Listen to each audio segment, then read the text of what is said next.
Is there a reason why we can't start our video? Oh, hold on. Let me work on that. I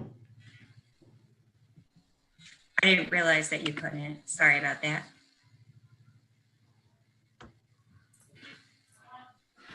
You should be able to now. Give it a shot. No, it says you can't start your video because the host has stopped it.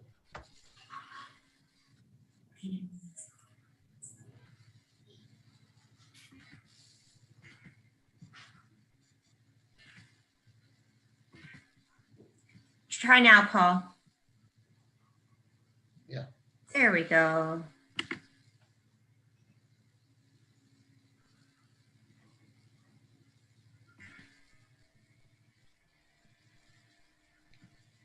How about for everybody else? Okay, there we go. I'm working on it right now.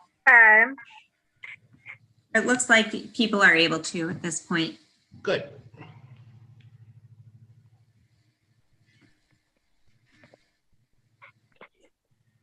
There's someone, one of our attendees has raised their hand. Okay. Two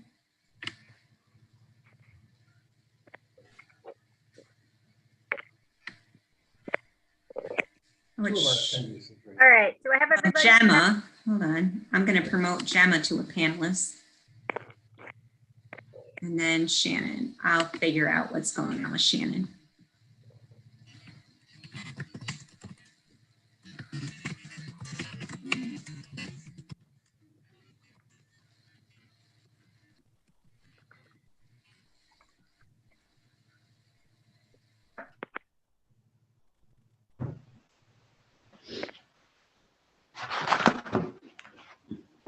Right, just checking to see if I have the board all here. Betty, Charlotte, Danielle, Gemma. Is Ann here? She is. She is. I just let her in. Yep. All right. Well, then it looks like, are we, I would like to motion to adjourn from executive session and enter into public session, if I may have a second. Second? All in favor? Yes. All right. Welcome to public session. He's muted. Called to order, so I will on my agenda to do so again. So I shall call tonight's meeting to order, and we will begin with the Pledge of Allegiance. I pledge allegiance to the flag of the United States of America, America, to and to the republic for which it stands, one nation, under God, indivisible, liberty, justice for all. All right. I would like to move to accept tonight's agenda for March 22nd, 2021, if I may have a second. Second? All in favor? Yes? Yes. Any opposed? So accepted. I'd like to welcome everyone to tonight's meeting. We are going to begin tonight with a presentation from the Intermediate Education Center Safety Patrol leaders, winner of the leadership contest, What Makes a Good Leader? And I would like to turn this over to Mrs. Jill Jaruzelski and Ms. Karen Yeager. Thank you. Thank you very much for having us this evening. My name is Jill Jaruzelski, and I am here with Karen Yeager. We help to lead our Safety Patrol program at Lewiston-Porter. It is offered to all fifth grade students, and our mission focuses on helping to build leadership skills and promote safety.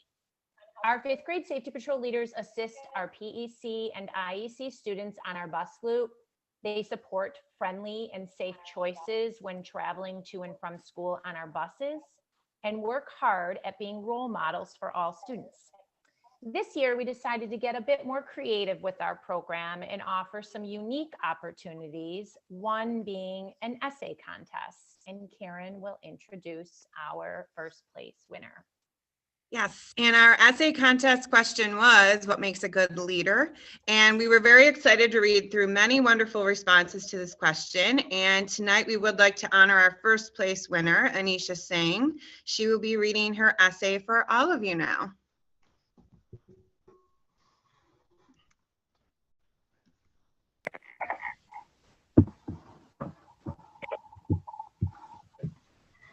Good evening. My name is Anisha Singh.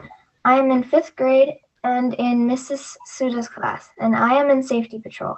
Thank you for giving me the opportunity to read my essay. To me, what makes a good leader is having discipline, integrity, and determination. Let me explain a bit more about those traits of a leader. The first trait of a leader is discipline.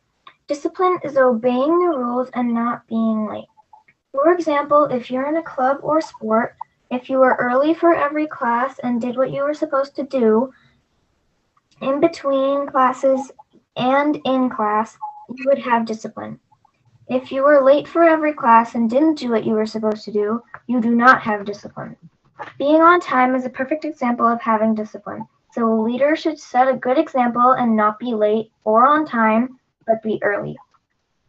The second trait is integrity. Integrity is being honest. If you were late for a class and your teacher asked you why you were late and you were lying and making excuses, you do not have integrity.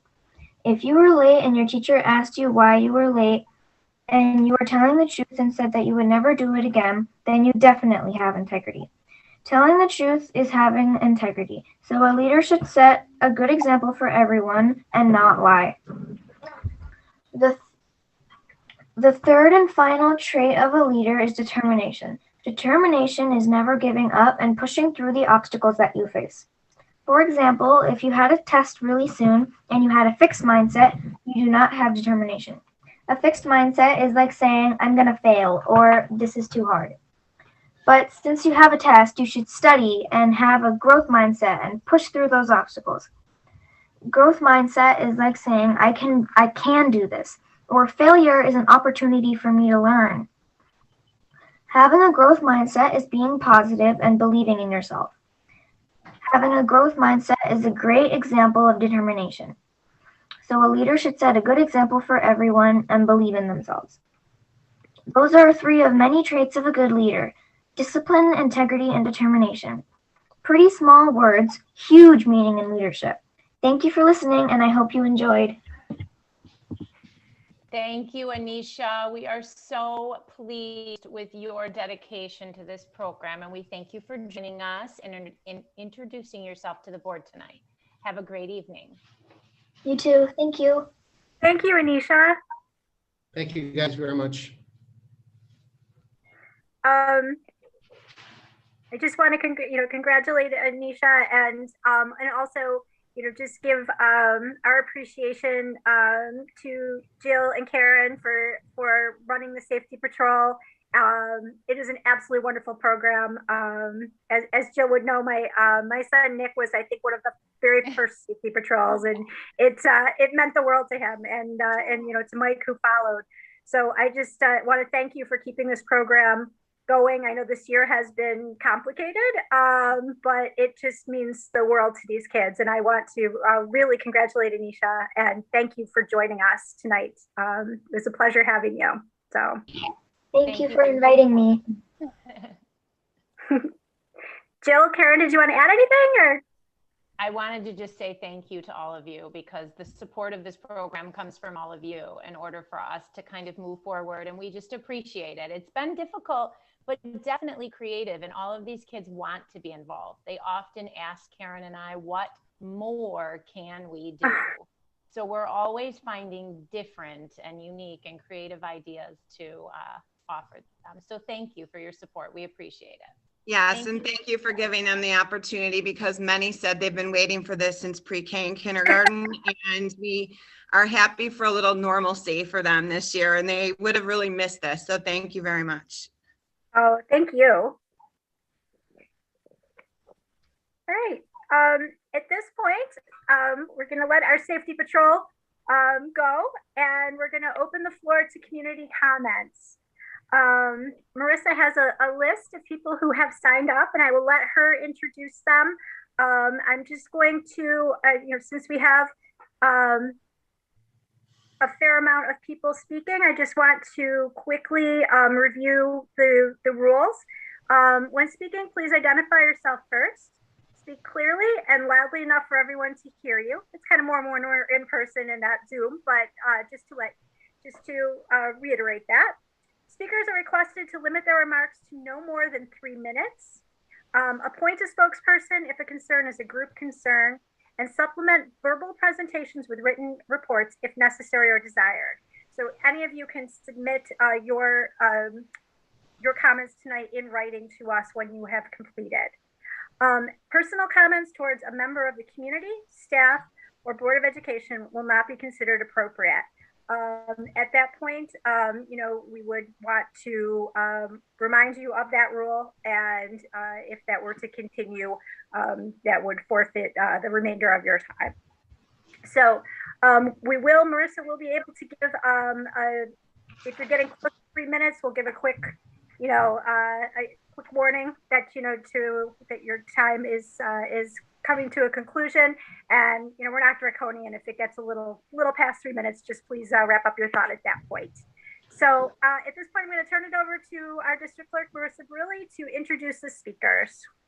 I just wanted to add to, sorry, Marissa, I didn't mean to interrupt you. I could share a timer on my screen if that's helpful. Yeah, that's perfect. So the first one we have is Laura Belcom. All right, so Laura, I'm gonna click the button to allow you to speak, and then I'll share my screen and have the timer show up so you know how much time you have. Okay, can you hear me? Yeah, I think we could all hear you. Let me just share my screen. Do you guys see the timer? Yep. Okay. Thanks, Nick. All right, we're ready when you are. Okay. Good evening, my name is Laura Balcom. I'm a parent of 2 Lew-Port students, and I'm here today to voice my support for a full school reopening. After the shutdown in the spring, both my daughter's teachers did their absolute best under circumstances we have never seen before. In the fall, the school worked to overcome countless obstacles so children could have some in-person instruction. Despite these efforts, for us as a family, it's been a tremendous struggle. I have 2 elementary age hybrid learners. I work full-time, as does my husband. Between Zoom and 2 days on campus, they are only getting 2.5 days of direct instruction. The other 2.5 days are parental homeschooling provided by me, a non-teacher. On virtual days, my first grader has struggled with Zooming, performance anxiety from being recorded so much on her iPad, meltdowns, changes in behavior, and frustrations from technology glitches. For my older daughter in 5th grade, there's been anxiety, a decline in motivation, issues with sleeping, irritability, and an enormous strain on our relationship. The sad thing is, while this is stressful, it's also a best case scenario. So many other children are faring far worse than my own. Claims for intentional self-harm among 13 to 18-year-olds increased almost 91% across the US over the past year, according to Fair Health. Locally, the impact is clear for Dr. Stephen Turkovich, Chief Medical Officer at Oishei Children's Hospital. He stated, our child psychiatry clinic has seen a significant increase in visits by 20 to 30% since the pandemic started a year ago. Not only are mental health issues off the chart for children, but so is neglect. Elementary children are being left home alone all day, not in some big city across the country, but right here in our Lew-Port community. Middle schoolers are taking care of their younger siblings while trying to complete their own schoolwork. This is no longer a stressful situation for children, but a dangerous one. It's why, for me, Friday's email update regarding Lew-Port's reopening plans was welcome news. I'm so glad to see progress being made. However, I'm concerned the state will not act to reduce the 6-foot guideline to 3 feet. What then? Will we not follow the science when we know what it's saying so loudly and so clearly? With many other schools in New York State open fully, at least at the elementary level, or reopening soon, I am hopeful Lew-Port stays the course on this.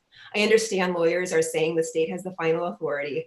However, when I've called the New York State Department of Health, I've been told numerous times that, and I quote this, it's actual schools and districts that make the decision. It's the superintendent and Board of Education making the decisions. We just give you guidelines and resources. I know school districts are caught in the middle. However, children are suffering. It's often silent, and we, the adults, don't find out until it's too late. Kids have been dealt a huge blow to their education. Now they are also getting crushed mentally, emotionally, socially, and in other ways we have yet to uncover. Please, I am urging you to put an end to this in our district. Thank you for listening.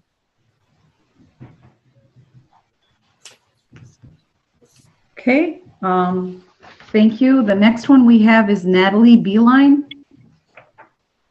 And I think Natalie must be under Bill's name. So I think let's do that.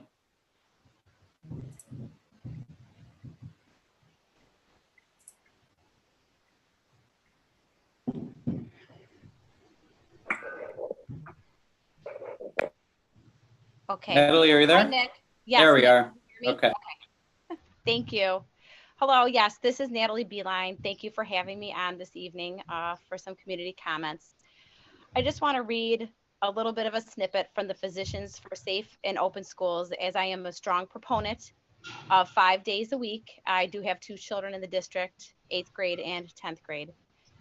Straight from the Physicians for Safe and Open Schools, which is a politically diverse group of Western New York physicians, have stated, and the American Academy of Pediatrics has recommended, the use of masks and 3 to 6 feet spacing within schools for the past 9 months, and stressed that strict adherence to 6 feet should not preclude children from returning to school.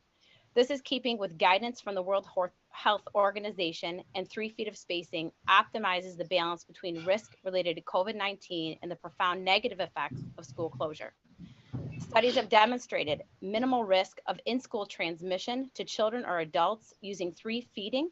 The CDC has recently updated their guidance on March 19th, 2021 to be consistent with that 3 foot of distancing. The negative impacts of the school closure include, and not limited to, things as hunger or inadequate nutrition, obesity due to poor nutrition and or lack of exercise, decreased detection of child abuse, increased social isolation, cyberbullying, anxiety, depression, self-harm behavior, and suicidal thoughts. They are emerging public health crisis. Time away from school not only means that kids aren't progressing academically, but also there is a loss of critical academic skills, such as literacy and language fluency. I just wanted to report out also some sobering numbers that I've just done. They're very simple. Currently, we go to school, the children go to school 2 days a week, starting in September. That's 40% of instructional learning per week. That adds up to 8 days of school, of in-person instruction, or even really instruction at all with a teacher leading, with 8 days out of the month, out of a potential 20. This is approximately, if you add it up, and this is on the high side because we're not counting holidays, we're not counting sick days, but a 48 days of in-person learning this year. I just want to state that doesn't include anybody that's been in quarantine or any teachers that have fallen ill. Unfortunately, my son's math teacher for geometry did hurt herself and had surgery. So that I added an additional 10 days that my son was not given math instruction on the already decreased days he was there. Puts him down to a Regents geometry class to about 38 days. And that's if he was in attendance the whole time and not in quarantine. I'm hopeful we will stay open, or we will open to 5 days. The guidance is stating as such. And I hope as educators, you are the most essential part of my children's lives. And I pray that we all make the decision to follow guidelines, recognize they're not mandates, and open up schools 5 days a week. Thank you. Thank you, Natalie. We are now with Kyle Heath.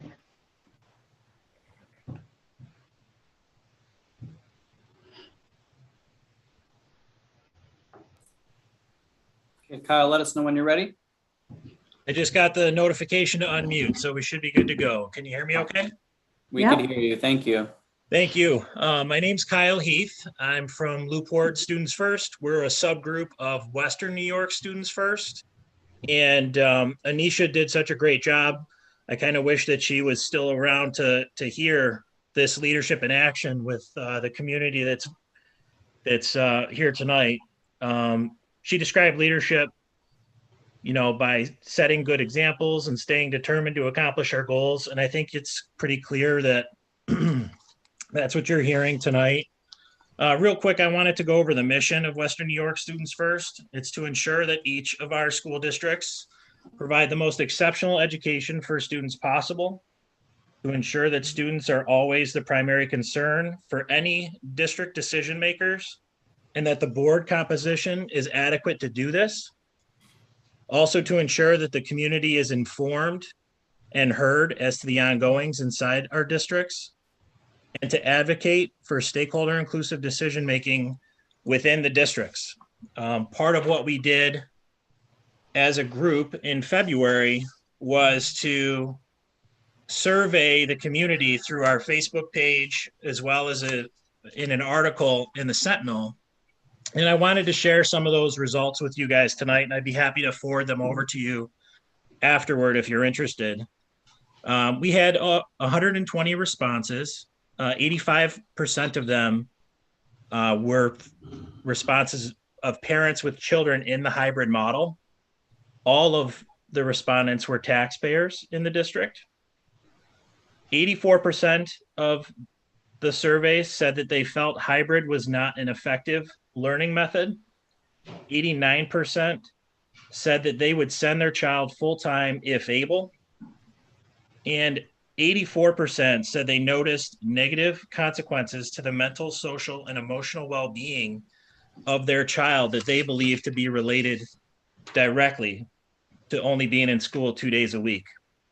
Some 71% recognized unhealthy sleep habits, 89% decreased motivation, 58% decreased energy, 49% poorer eating habits, 55% general decline in well-being, 70% experienced social skill setbacks, 70% with poorer study habits, and 70% with increased irritability, but only 53% recognized a drop in student performance, which is some kudos to the professionals you have working inside the district. So grades seemingly haven't fallen off, which is great news. In closing, I'd like to thank you for your efforts to date, but our work is not done. Please harness this opportunity to reimagine and reinvigorate education at Lew-Port. And lastly, I'm certain that we can find ways to bring the kids back, even if we can't get the Department of Health to change their recommendations to 3 feet or allow the county to do it on their own based on the math and the amount of people in the buildings. I'm confident we can make it work. Thank you. Thank you, Kyle. We have next is April Sachs.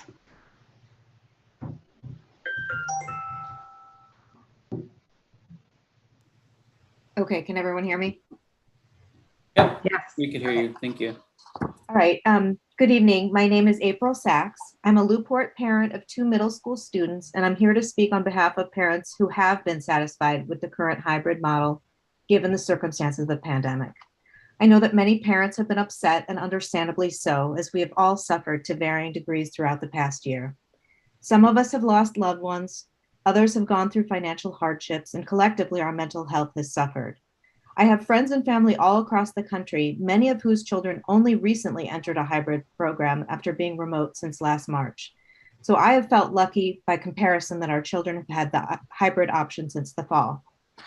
Because many parents, including me, are watching what the scientific consensus says about recommendations and seeing the school district respond accordingly, we have not been vocal about our opinions because we haven't needed to be. However, in the weeks leading up to our most recent email from Mr. Kasseri, the anger from dissatisfied parents became clear. So I just wanted to voice my support for the decisions that the district has made so far.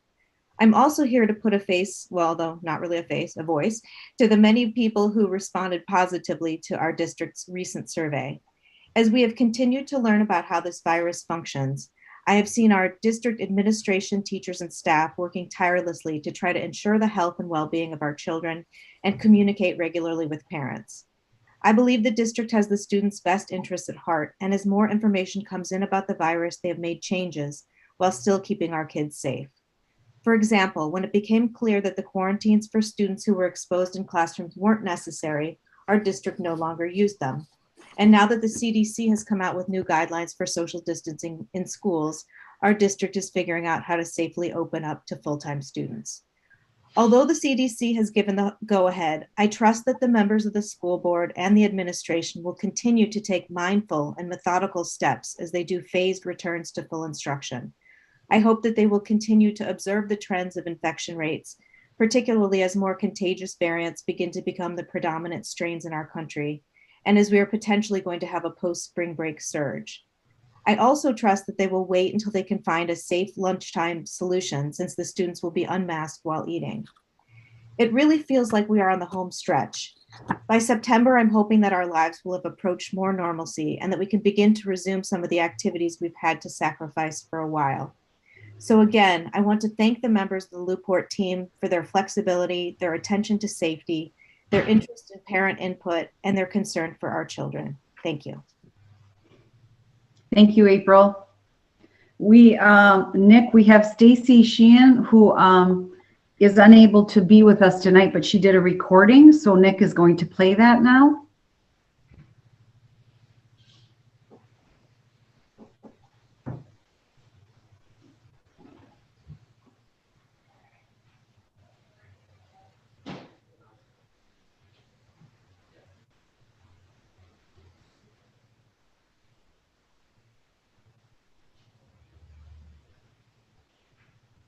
Can everybody hear that okay? No. Oh.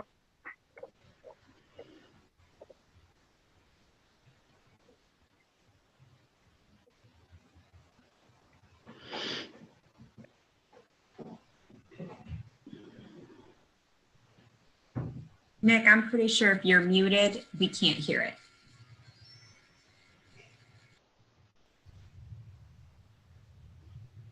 There. Let's try this. I actually work Better? for an organization who has Yep. spent 30 years studying learning. My team is made up of doctors, scientists, educators, and importantly, parents. And we do a lot of work with the National Science Foundation. So I have access to a number of studies, many of them funded by the NSF, that actually do show us that children do not need to be inside a classroom in order to learn properly. In fact, over our lifetimes, only 5% of our total learning will take place in a classroom, the rest of it happening in other environments.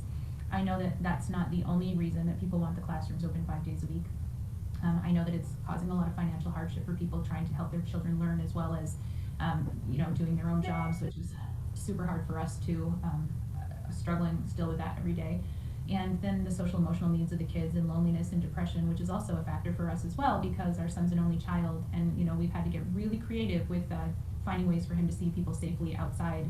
Even when it's cold out, really cold out, we're still out there, and it's because it's what we got to do right now. A lot of people are making sacrifices. Our nurse friend who strips down in her driveway and hooks it into the house and doesn't want to get anyone else contaminated with what she's bringing home after caring for COVID patients, or our frontline friends who actually had COVID this winter. 2 different families both ended up camping in their yard this winter with no heat, just because they didn't want to contaminate their households and make their kids sick and have that transfer over to the classrooms and everyone else's kids too. But I think it's important to say that academically we are achieving the norms, and that kids are also meeting and exceeding the general benchmarks that we've used over the last few years to measure how well kids are doing. And not only that, but they're learning new skills as well, like time management, computer skills, digital organization, meeting etiquette, things like that. So a lot of things are bad right now, but the quality of the education our kids are getting is not one of them. And I also just wanted to say that, I think it's important when I'm hearing conversations about how we need to sue the school and how they need to do their jobs and how teachers are lazy, that is not our experience. I've never seen more hardworking teachers. They answer me when my question goes at 8:45 at night, and I wonder when they take time for themselves or their own families. Our instruction's been quality, the communication's been steady and clear, and the coursework has been completely challenging and appropriate. So I'd like to see us all back in class soon. I don't see really the urgency and why we couldn't wait just a little longer for the vaccines to get circulated so we can all come back safely and not have to backtrack. Thanks. All right. We have James Golden.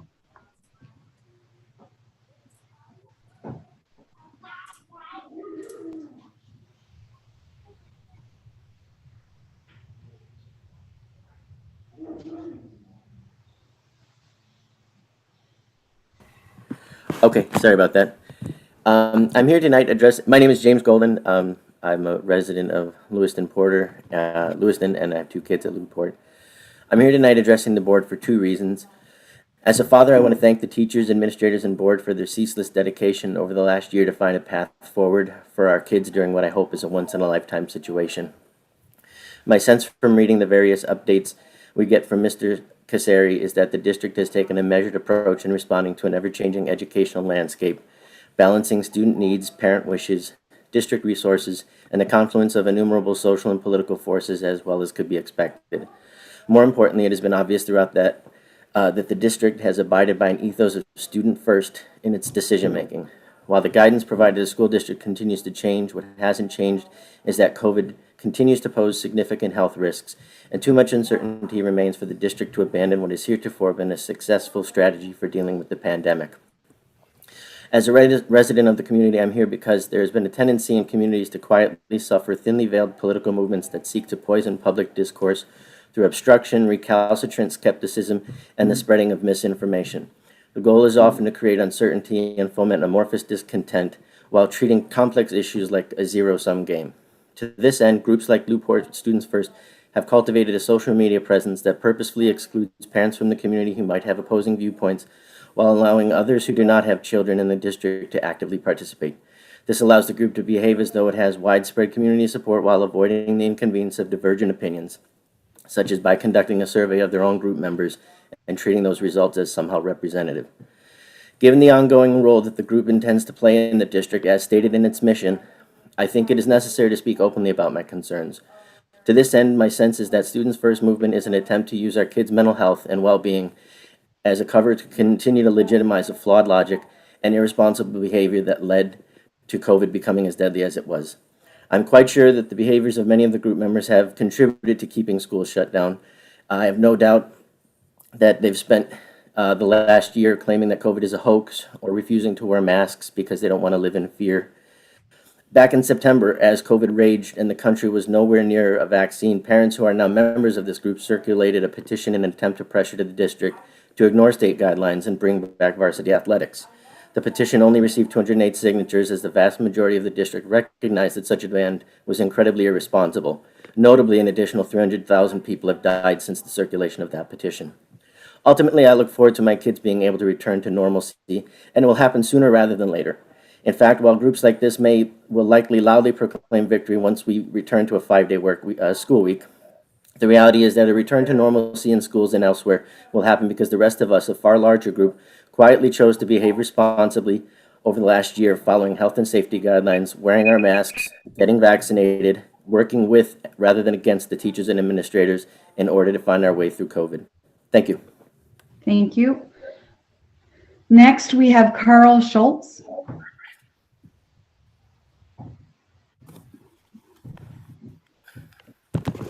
Can you hear me? Yes. Hi. Good evening. My name is Carl Schultz. I live at 4874 Eddy West in Lewiston. I have 2 children in the district. One is in the IEC and one is in the middle school. I am here tonight because all of the things I'm hearing in the community and reading on social media. It is definitely a challenging time for everyone. Of course, we all want children back 5 full days. I don't know one parent or educator who doesn't want this. But we do need to be mindful of the health and safety of our families. I know the school district is doing everything in their power to support and help every family in this community. I also know that the decision being made may not make everybody happy. This entire pandemic does not make things easy for any community. But what I do respect and appreciate is the countless hours of our elected board members, our superintendent, and our various unions across the district are putting in to create safe plans for our children and our families. I have heard so many times that schools are the safest place, but this is because of the hybrid schedule and plans the district created to get us through this year. Many families struggle with health conditions in their home, and being able to choose a hybrid schedule where children can at least have some face-to-face time with their friends and teachers. This is just as critical. Those who handle and choose full remote is greatly, but many children can't handle. This is why the hybrid plan was very much appreciated. In closing, I'm aware that the CDC is announcing some changes, and I'm staying well educated on what this means for our local counties and schools. Once again, I trust the district teams. I know that we'll have very thought out plan to help our children and families stay safe and healthy. Thank you for your time and efforts as you carefully navigate through these times. Thank you. Thank you. We have Jeremy Fetzner next.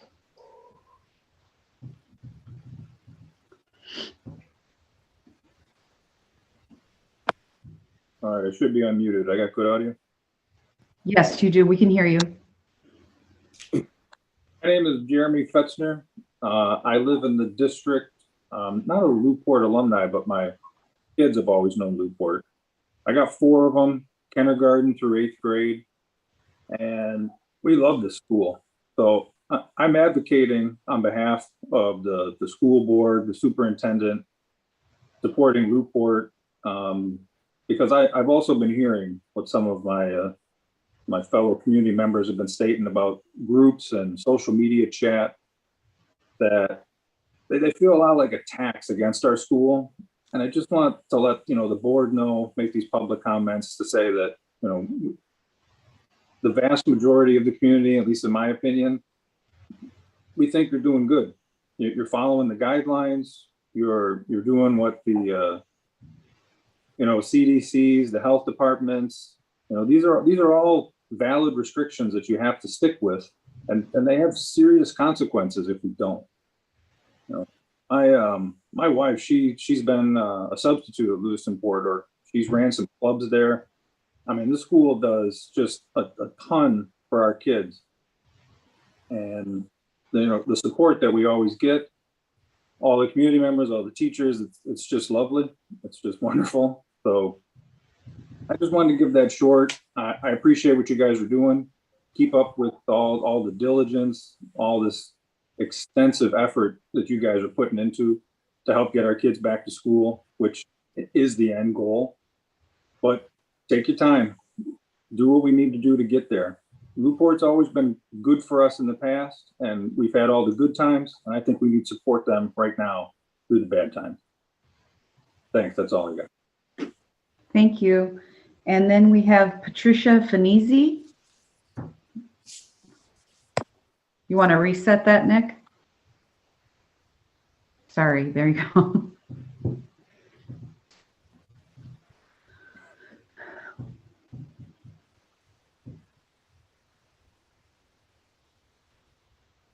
Patricia, you should be able to unmute now. Did you get the note? Unmute. Can you hear me now?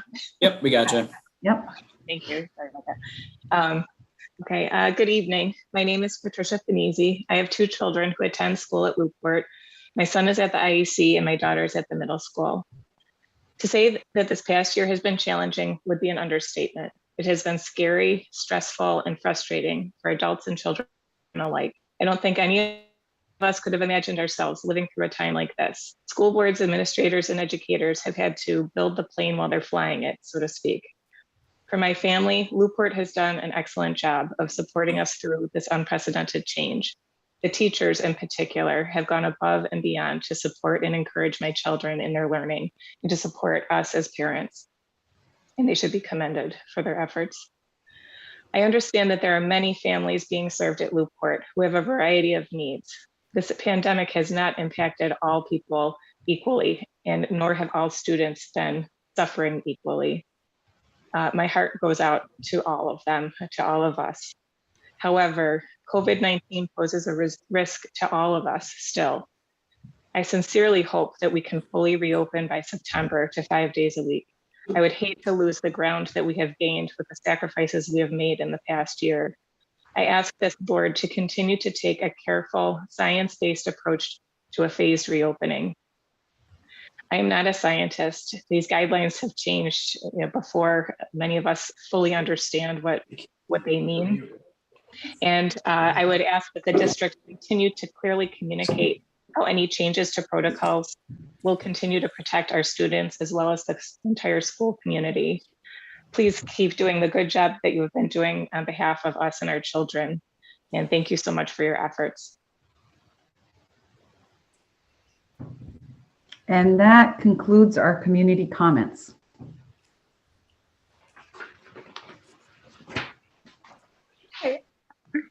It's our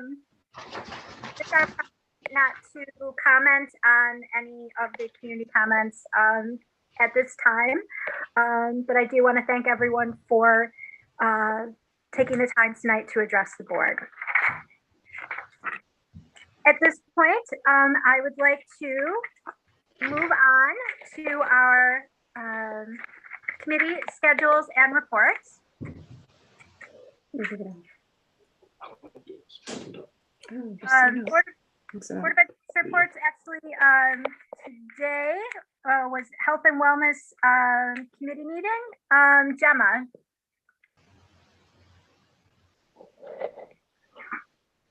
Put the wrong one. Pardon? Jody, I think that meeting was canceled. Do you have the updated agenda? Hang on. Is that the one that you? Hold on. Okay. Okay, that was good because I was like, oh my God, I missed the health and wellness meeting. No, Brad had to reschedule that one so that a new date is coming forward. I know you have the old one that you met with Paul. That was probably the only change. Okay, I am now onto the online. Jody, yeah, I'm sorry, Jody. I had spoke with him. I should have made that more clear with you guys the other day. No, Paul, that's fine. It's been going hard at athletics, trying to finish one season, start up another, and I told him we could put it on hold till the spring. No problem. I was reading off the hard copy. I will now commence back to reading off of the online copy. I've got multiple mixed media format here. Okay, so 3/24/21 facility committee meeting. Anne, did you have anything to add in anticipation of that meeting from the last we met? No, we are, as you'll see in Patty's notes, we are, the state education department has given us changes to the projects, capital projects going forward. And so far, so good. We're on schedule with a very delicate timeline, as you have seen before. So that's good. Also, Patty made mention that she has, the district has purchased a lot of equipment, facilities equipment, desks and sneeze guards, et cetera, in anticipation of the changing distancing requirements and what might need to happen in order to get us back to school. That's about it. And we have a meeting this coming Wednesday. Okay. Thank you. The next NOSBA meeting will be April 8th. Don't have anything to add at this point for that meeting. We'll have the agenda out shortly. The next PTSA meeting is April 12th. Danielle, did you have anything, Danielle or Charlotte, to add in recapping from last we discussed the PTSA? Charlotte, do you want to add anything or? I was happy to serve on or to be participating with the PTSA this year. It's very nice to be kept aware of all the things that are being done for the school through the parents program. I really enjoyed my time with the committee. And I think that that was the end of the meetings. Am I correct, Danielle, that were general meetings? We actually will, the PTSA actually will have one more general meeting because we need to hold an election, which wasn't mentioned at the last general meeting. They realized that we do need to have, so there will be one in May for an election. Charlotte, your connection's a little weak. You got to get that squirrel going a little faster in the cage there. Yeah, good luck with that with How online. All right, thank you. Next policy review committee meeting will be April 12th. Anne, did you have anything to add about policy? No, we have, we went over our last meeting in the work session 2 weeks ago, and we'll be approving the first and second reads from that tonight. All right, very good. Our next work session will also be on April 12th, and that's a little bit off of our normal monthly schedule, just taking into consideration spring break, which is coming up shortly. I know everyone is looking forward to that, even if we aren't going anywhere, but that is coming up next week. So the next Orleans Niagara BOCES meeting will be on April the 14th. We will have those documents in for that meeting from Wendy Swearingen, our BOCES representative. I did forward earlier today a letter from Dr. Clark Godshall talking about the change in the CDC guidelines from Swearingen. If you didn't have a chance to read that earlier today, that I was able to forward that. Also, our next regular board meeting will then be April 26th. By that time, we will know who is running for the Board of Education election. I believe that deadline, Marissa, is it the 19th at 5 o'clock. Okay. So petitions need to be submitted by 5 o'clock on the 19th. So in keeping with our practice over the past few years, we would then invite those candidates to that April 26th meeting to kind of address the community, give them an opportunity to briefly introduce themselves. So once we have those candidates and their ballot positions the next day, Marissa will get together with getting that invitation out to allow them to come to the board meeting. We are looking at having that April 12th work session in person, getting back to that. So I know I did ask the board if we could have that quick discussion today. So I believe, we've kind of had some fits and starts about trying to get back together in person. But at that point, I think a majority of our board will have had an opportunity to be vaccinated, at least one vaccine. I saw today that anyone 50 and older, which conveniently I am, and it will be a year older tomorrow, I can register for that. So I know it is opening up to more people, even though that has been pretty bumpy. We do feel good about coming back in person. Perhaps at this point still, zooming and with that, or zooming in participants for, as far as attendees, but at least meeting in person. So did anyone want to discuss that, or are we good to do that? I support it. Okay. All right. Then we will look at doing that for that meeting on the 12th, and that will still be with all social distancing in place. To see what that looks like when we get to the 12th, and also masked, of course. So still taking all precautions, and we'll look to get together. It's been a long time, so looking forward to that. Also on the 27th, let's see. We will have to have a special meeting just to approve the Orleans Niagara BOCES budget. That comes up every year, and it's usually something more of a procedural vote. So we may look to do that one by Zoom. We'll kind of as we get a little bit closer, we'll look at how that looks for everyone. Jody, Yes. Just quickly, if you saw my notes, so we're planning on the state approving its budget on time or close to on time, and that'll give Patty and I a chance to finalize the budget. We hope to present all of that to you on the 12th. If what we're presenting is items that we really need to dig into, we may need to look at, we still have some time to adopt the budget, but we would have to adopt it on the 19th that following.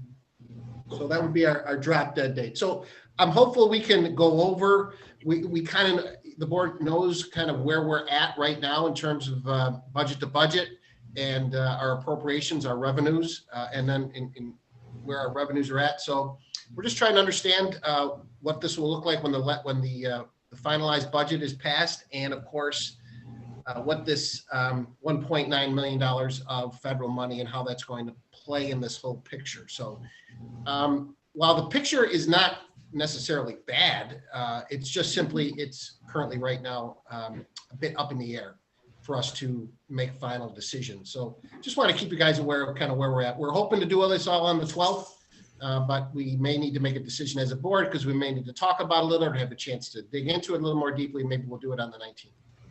Okay, so at that meeting on the 12th, we'll be able to determine the necessity of having a meeting on the 19th. Well, correct.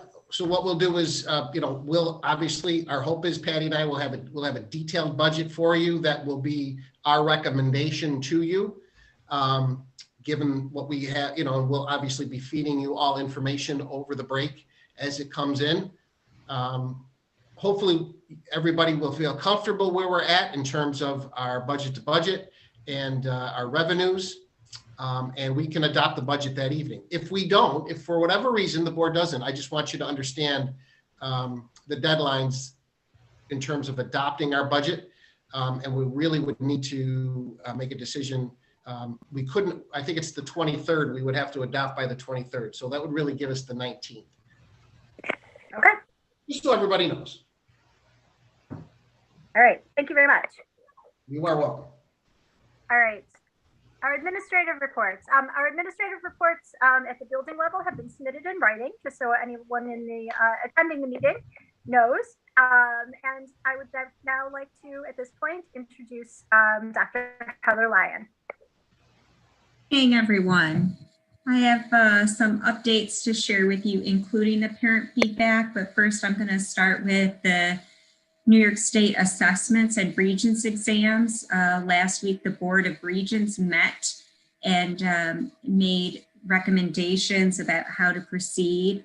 Again, this is just a reminder for anybody or information for anybody who doesn't recognize that part of the reason why New York State gives tests in grades 3 through 8 is really because of federal money flowing through from the federal government to the state level. And so the New York State Department of Education has to agree that they would give those tests in order to receive funding from the federal government, which is important for the state and then for individual districts. New York State Department of Education did apply to the federal government for a waiver so as not to administer the 3 through 8 assessments or the Regents exams this year. And the waiver was denied for all states. And because of that, New York State, in order to continue to receive the federal money, has to continue to administer the state assessments. However, the state assessments don't have to be utilized by New York State in the way that they typically have. We have to offer them, but New York State has made the decision not to use those assessments for the purposes of evaluation and whatnot like they normally had. As well, for the Regents exams, states have to give a commencement exam per the federal government in math, ELA, and science. And so that means that for New York State, we have to offer this year the ELA assessment at 11th grade. We have to offer Algebra 1, which is the commencement exam for the federal government purpose. And then also living environment and earth science, because school districts can choose which one they offer as the first class that kids take for the science Regents. At the state level, they've decided not to use those Regents exams for graduation purposes. In other words, students can opt not to take those Regents exams this year, and without consequence.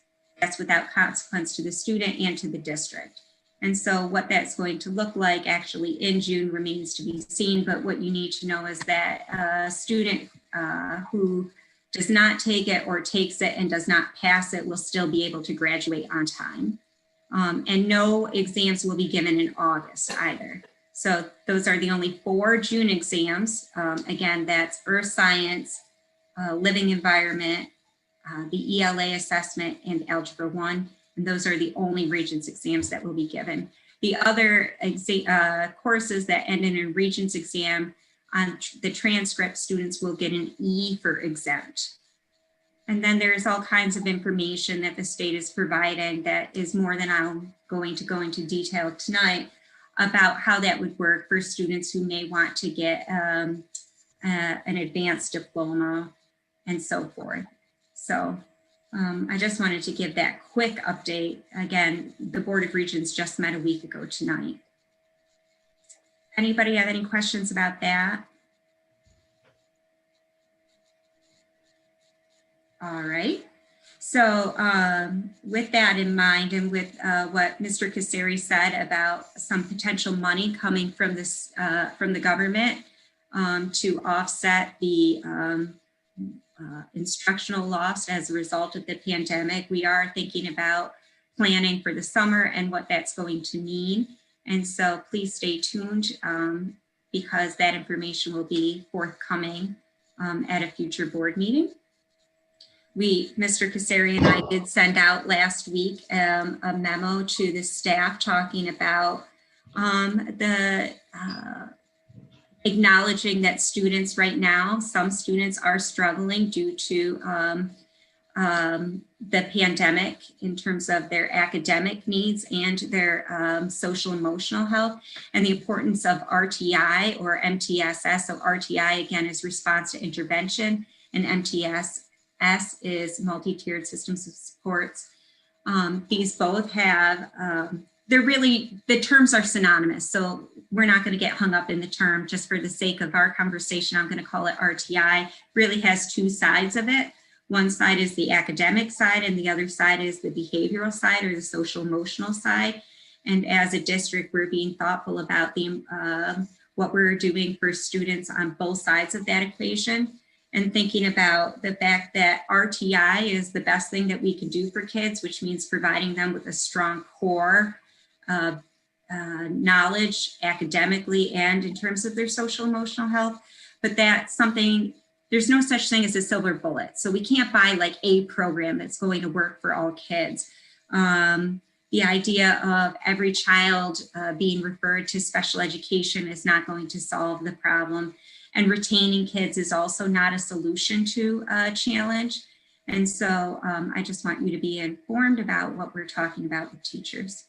And then I am going to share the results of the survey. So everybody has access to the results of the survey on our district website.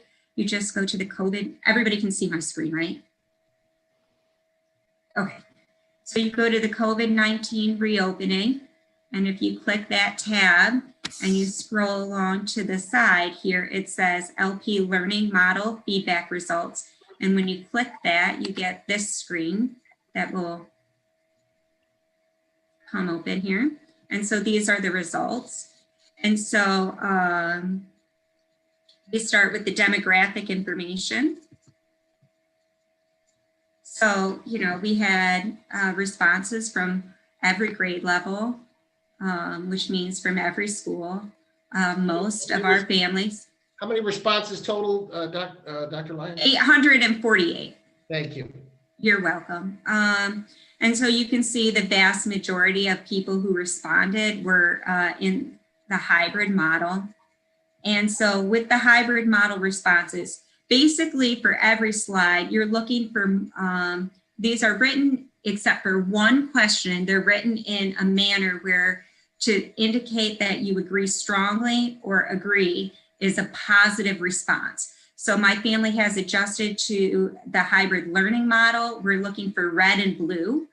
And so you can see here that you know, the vast majority of people who are in the hybrid model. So you're going to see, you know, there are fewer people who have responded to the hybrid model questions than all the demographic questions, because it's only families in the hybrid model who would have responded to these questions. So again, you can see strong red and blue, and you're going to see that throughout here. So pleased with the safety measures put in place. Yes, strongly agree and agree. I would send my child to school 5 days per week if New York State allowed that, because of a reduction in the social distance, but wearing masks. You can see the vast majority of families really, you know, 3 out of 4 of them strongly agreed with that statement. And, but again, the vast majority in all, even including the agree, it's overwhelming. But also overwhelming is hybrid students enjoy going to school. The best part of their day is learning with their teacher and the opportunity to socialize with their peers under the current conditions. There is a positive rating for the child's overall in-person experience. And we get to the remote model responses. Again, many fewer, and so 100 responses here. So the remote model is keeping my child engaged. 78% said agree or strongly agree. Just a reminder to the board, we have approximately 2,100 and a change students district-wide. We have about 1,700 in the hybrid model and about 400 in the fully remote model. My child can independently navigate their remote synchronous learning. 90% agreed or strongly agreed. My child has the opportunity to receive support. 90% agreed or strongly agreed. My child enjoys remote learning. You know, you have over 90%. The best part of my child's remote experience is being able to work at his or her own pace. Under the current conditions, I would rate my child's remote experience as exceeding or meeting the expectations, 86%. I'm seriously considering having my children transition from the remote model to the hybrid model before the end of the year. About 50% of the respondents disagreed with that, or strongly disagreed, and another 33 disagreed. However, when you ask the question of, I would send them to 5 days, the numbers change. So the 5-day option is an option that more remote families are considering versus the hybrid model. Social emotional needs. So during this time, my child feels emotionally supported. So this is the only one where it's inverted. So we're making sure people are reading. So here you want yellow and green for strongly agree and agree. So you can see the vast majority of our families believe that their child is being emotionally supported right now. The vast majority of respondents, we had about yes 800 out of 2,100 families responded. So my child's school or teacher is checking in on their social or emotional well-being. Again, vast majority say yes.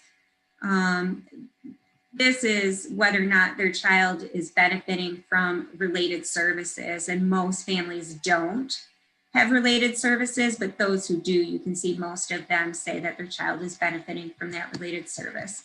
And that is the survey and all of the responses. There were a couple of opportunities throughout the survey to indicate written responses, and similar to the public comment sessions we heard tonight, we get some responses that you know, strongly support the model, and then some that are asking for changes. I would, interestingly, I mean, it's overwhelming the number of families that have responded to our survey that are looking for 5 days of full instruction. Yes. And clearly the respondents, the written responses were also along those lines as well. Families looking for an opportunity for a full return to school. There's no question about that. And we know we're working toward that. Any questions about the surveys? This was open just to parents in the district, correct? I'm sorry, can you? Yeah, our survey was only open to parents in the district, and you could just take it once per child, correct? Correct. Okay. Yeah, you had to enter your child's name, yes. Okay. And, you know, you did mention, you know, it looks like there's obviously a higher percentage of hybrid, but that is in line with the actual percentage of hybrid students in the district as opposed to remote? Correct. Yes. Okay. Okay. Did anyone have any questions for Heather about the survey? All right, before I turn then the baton over to Dr. Grubka, I have the catches of the week since we last met. So this catch is coming from Karen Brown Soliday, Carl Penders, Kim Lewis, and Howard Perong. So they were caught. And so they decided that they said it was a very hard decision. There were so many deserving people, but we have decided on choosing Jason Danielitz for the catch of the week. Jason has held many jobs here, but this year is a 7th grade special education teacher. When anyone walks down the 7th grade wing, they usually can hear his voice or laugh. He loves coming to school and working with his students, and they love working with him. He makes the day enjoyable and a fun experience for everyone. He also loves telling stories about making dinner and what an appetite that man has, or losing a sock in the dryer. If you have not had a chance to talk to Jason Danielitz and you're feeling blue, he would be a good person to bump into. I'm now editorializing because he really is funny. All right, so Jason, he caught Eileen Lapp Hastings, and I realized that Eileen's catch is not on this list, so in a moment I'll catch up with her and let you know, but Eileen caught Camille Pleva. She writes, Camille took all our students to throw away school supplies at the end of the year. Most of them were still quite usable in 2 big suitcases to India. She distributed them to poor students in great need who really appreciated them. Camille is very enthusiastic about her new position of 6th grade social studies. Her enthusiasm is evident. And then Camille went back to her roots. She's in the middle school this year, but last year and in the past, she's been at the IEC, and she caught Karen Yeager. And she said, I would love to nominate Karen Yeager. It would be difficult to overlook Karen's laugh and smile. She does both regularly. Karen has a wide range of experiences here at Lew-Port. She has been a classroom teacher, a consultant teacher, an inclusion teacher, and an enrichment teacher. Who knows what her next adventure in teaching may be? She gives her enthusiasm and caring to each and every job by her impeccable work ethic and dedication. Lew-Port is amazingly fortunate to have her talents here. Congratulations, Karen. And so one moment, and I just want to read you what Jason Danielitz wrote about Eileen Lapp Hastings. He wrote, I nominate Eileen Lapp Hastings. Eileen always goes out of her way to say hello and wish everyone kind greetings. The children that she works with are the first priority in her daily life. She is very deserving of this honor. So with that, unless anybody has any questions, that concludes my report this month. Does anyone have anything for Heather? Right, thank you, Heather. We're going to move on now to Dr. Patricia Grubka. Hi. Well, our art gallery work has been completed by the contractors. So all the cabinetry is in, the glass is in. The railings are ours to install. They're already on site. We want to get some casework that we had purchased up before we put the railings on. One last coat of wax and we're good to go. Mr. Casari and I took a walk up there last week. Actually, it looks really good. Our teachers are so happy and pleased with how it turned out. I think we're going to be able to. Yeah, and again, I can't thank Dr. Grubka and her team on the facility side for all the work that they put in. We did a lot of that work was done by our guys, painting and just a lot of the work, and they've just done a beautiful job. Speaking with Mr. Coppins and some of the art teachers, we're hoping that we're going to have some displays as things start to open up a little bit. Maybe we can have some opportunity to have some people go up there and see some things. So we're hopeful for the spring. So that it really is beautiful. When you see the floor, you'll be surprised. At the PEC, we've been working under the crawl space. The contractors really need to get down there during the day. So there's just a little bit left to do, and we're going to be able to wrap that up over this upcoming break. As we suspected, the worst areas for dampness were the green wing, under the yellow wing and red wing. But having those sub pumps in there, I think, is going to make a tremendous difference. So it's on its way to being complete within a month. And then the big project, the 17.5 million, phase one of that has been already put out to bid. So it went through two different architectural reviews, one by an independent review company and one by SED. It's at 95% constructability, which means it's ready to hit the streets. We put an advertisement in the paper. It actually is in this week, so it's already in, and it's already gone on the construction. There's a construction website that construction management companies use where they'll post work to the public, and then people pick it up and look to that to bid. So we have a schedule, which I didn't bring with me, but we have a schedule for walkthroughs, bid openings. We are actually on time with that, and that's very exciting. So fingers crossed that we're going to get some really good competitive bids.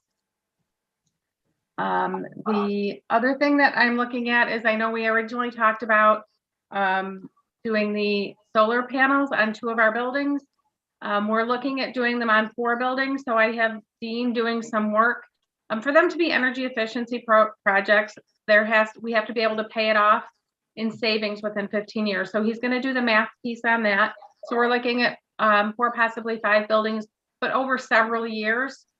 And we want to make sure we time it right, because we want to get them on newer roofs.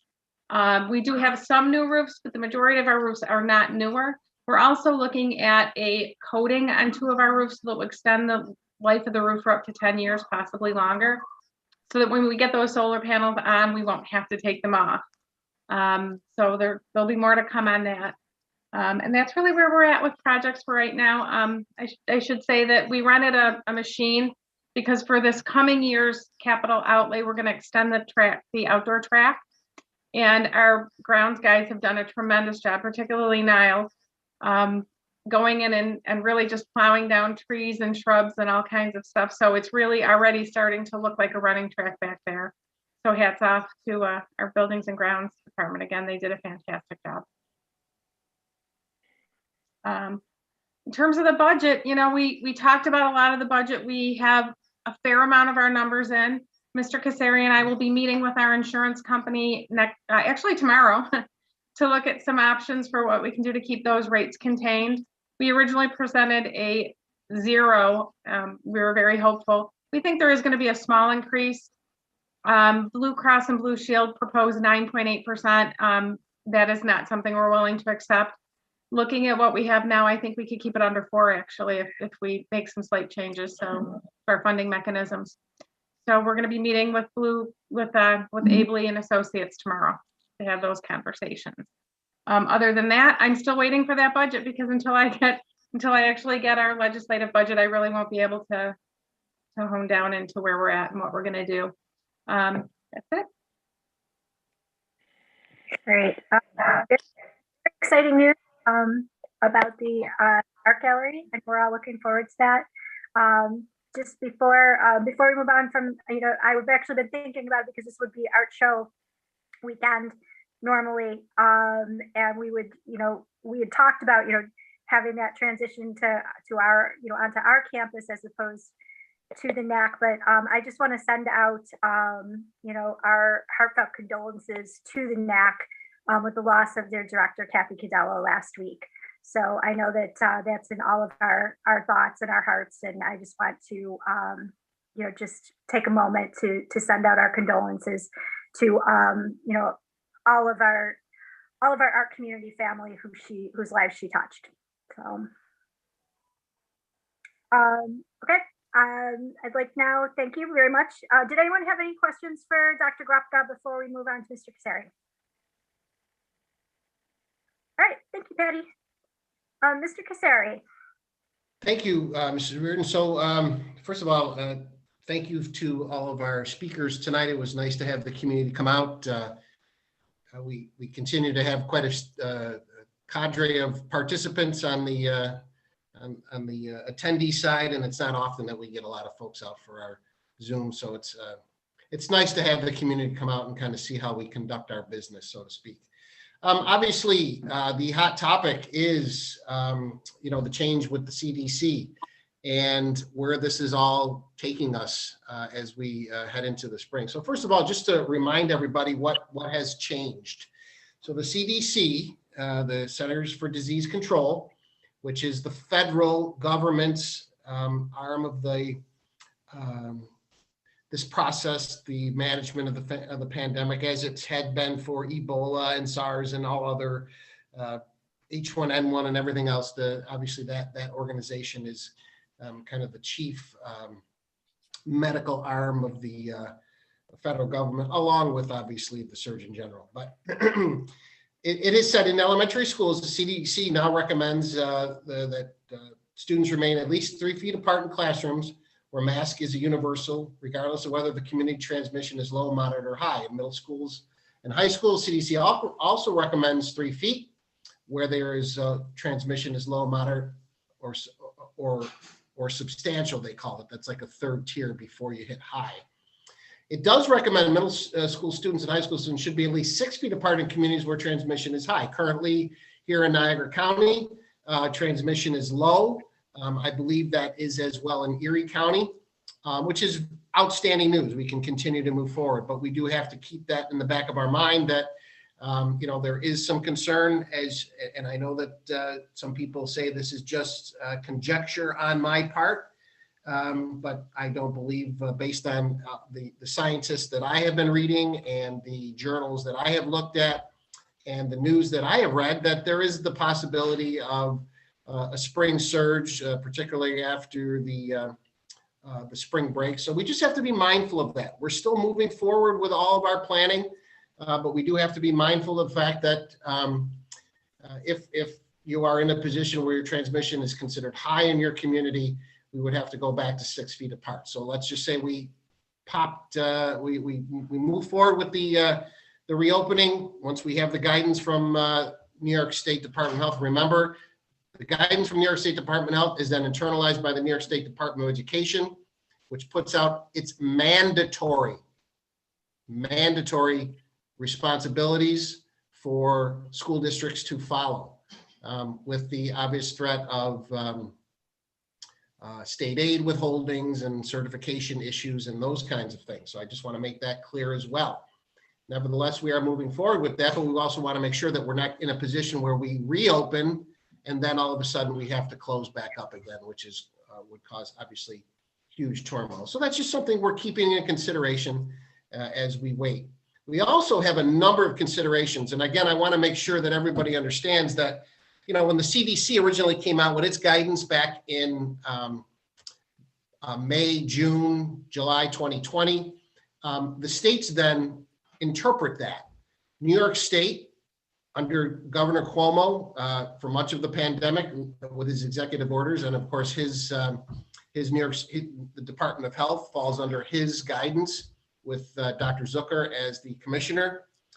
They have always taken a more conservative approach to these to the CDC mandates, and the New York State mandates were more strict, as were the New York State Department of Education mandates were more strict in relation to the original CDC. But the CDC, even though they've got this new 3 feet mandate, is still recommending at least 6 feet of distance between adults in school and between adults and students in common areas such as school lobbies and auditoriums, when masks can't be worn, such as when eating. So in our cafeterias, all of our cafeterias, we must keep all of the kids 6 feet apart. Regardless of what we're doing in the classrooms, we must keep the kids 6 feet apart. And we can't have them eat in the classrooms now, because that certainly was an option previously. But if we bring the desks 3 feet apart, 3 feet together, then they cannot eat in the classroom. So we're going to have to try to find desks and space within our buildings, because if we bring all of the hybrid kids back. As you saw, majority of hybrid families are interested in that.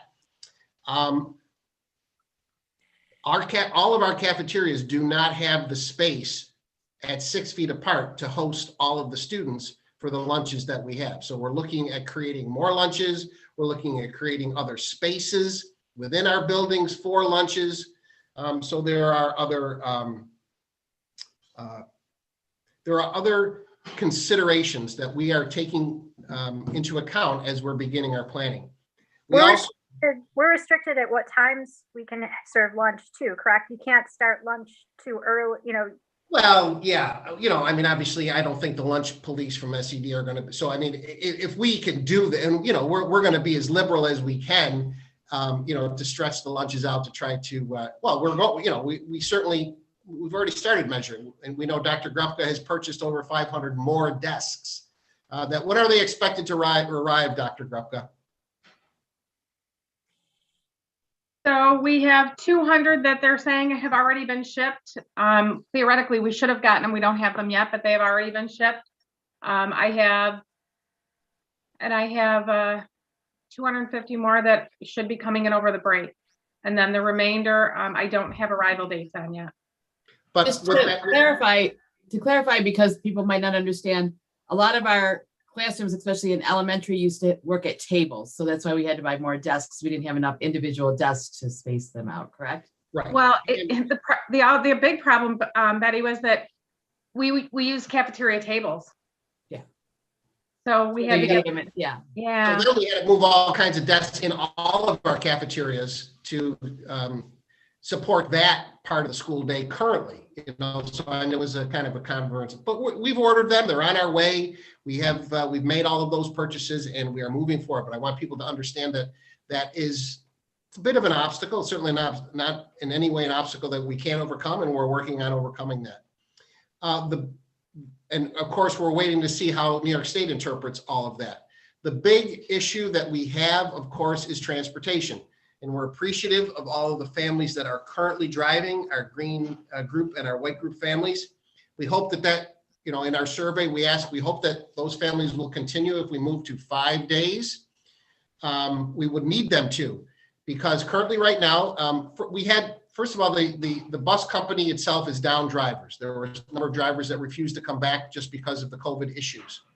Currently right now, if we just take our current runs and combine greens and whites, some of our buses would be at about 22, 23, which is about 1 kid per seat. But then we have some of our buses, just because of the way the runs shaped out, that they would be double that size. So they're at the 45, 50 range, because we currently have about 23, 24, 25 on each side of the hybrid model.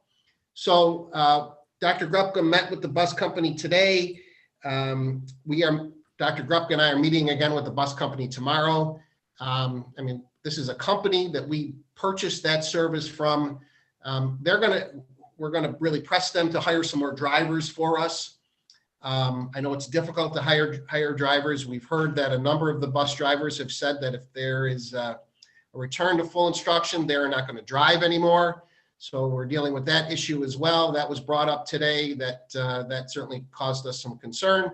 But we're hopeful that more families will continue to drive their children.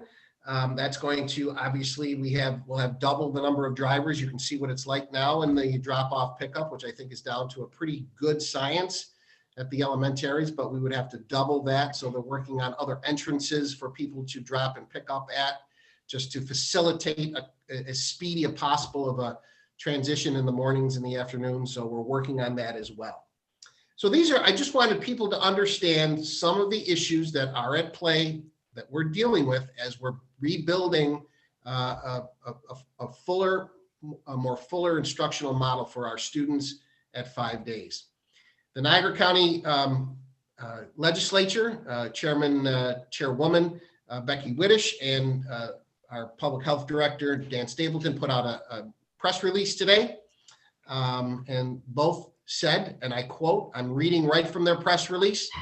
Anybody can go see this if they want to make sure that what I'm reading is correct. They are waiting on they are fully in support of it. We call the green light for full school reopening. but they are waiting for further clarification from New York State if it is now the county's decision to make. That decision has not been made. Dan Stapleton says, quote, "My answer has been consistent." This is Dan Stapleton, our public health director. "We either need the state to adopt the new CDC guideline or clearly acknowledge it is now up to the local health departments to make that call. In either of those scenarios, which are not there yet, it's full speed ahead." And so we're hopeful that that will occur so that we can, and that we'll have some guidance, but this question of whether these are guidelines and just things we have to follow, or we can follow or don't have to follow. Our attorneys have told us, our insurance company have told us that these are not just simple guidelines, do as you please. These are requirements in the New York State Department of Education reopening plans. It says right in the column what is mandatory. When it says mandatory, just like we have to give state assessments, I just can't arbitrarily, as superintendent, say, we're not going to give the assessments this year. Who called the assessments off last year? Was it me? No, it was the New York State Department of Education. Who has made the changes based on the federal guidance this year? Was it me? No, it was the New York State Department of Education. The New York State Department of Education makes those mandatory rules, just like it makes mandatory rules about kids and their vaccinations when they come to school, just like it makes mandatory rules about the age in which a child has to go to school, just like it makes mandatory rules about all things that happen in schools. These are mandatory rules that we were required to follow. I want to make that abundantly clear that these aren't things that we could just, oh yeah, you know what, did some districts do that? That could be the case. I couldn't really tell you. I'm just responsible for Lewiston-Porter, and I'm just responsible for keeping the students and families healthy at Lewiston-Porter that are under my charge. And I think we've done a hell of a job with that, in my opinion. But that's just my personal opinion, Paul Casari. But we are absolutely 100% on board with reopening for 5 days of instruction. We want it. We know it's important for our kids. We want to get back to all the great things that we do here and all the traditions and all of the wonderful things that happen at Lewiston-Porter. And we are going to get back to them. Whether we get back to them in April or May or June or September, we're going to get back to them. And I want to just make that absolutely clear. And everybody knows exactly where I stand on these issues and how I'm taking direction. Ultimately, I work with the Board of Education as a leadership team. The board, who are the elected officials by the community. The community elects the board to represent them. The board hires me, and we work together as a leadership team to move the district forward from a policy standpoint. And I think we do that pretty well.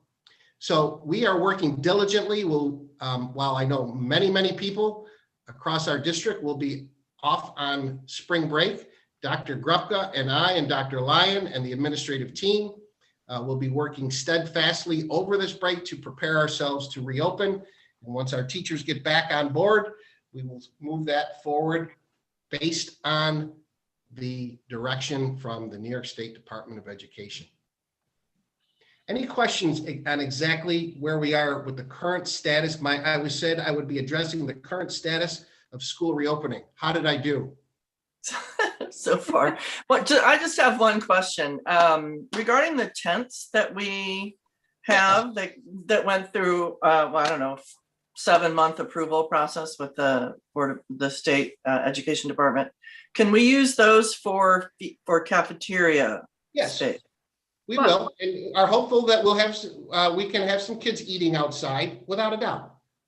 Okay, so let me stop you before we just say, yeah, we will. We have to go through another process with SED to have them put up again. They have to be reapproved.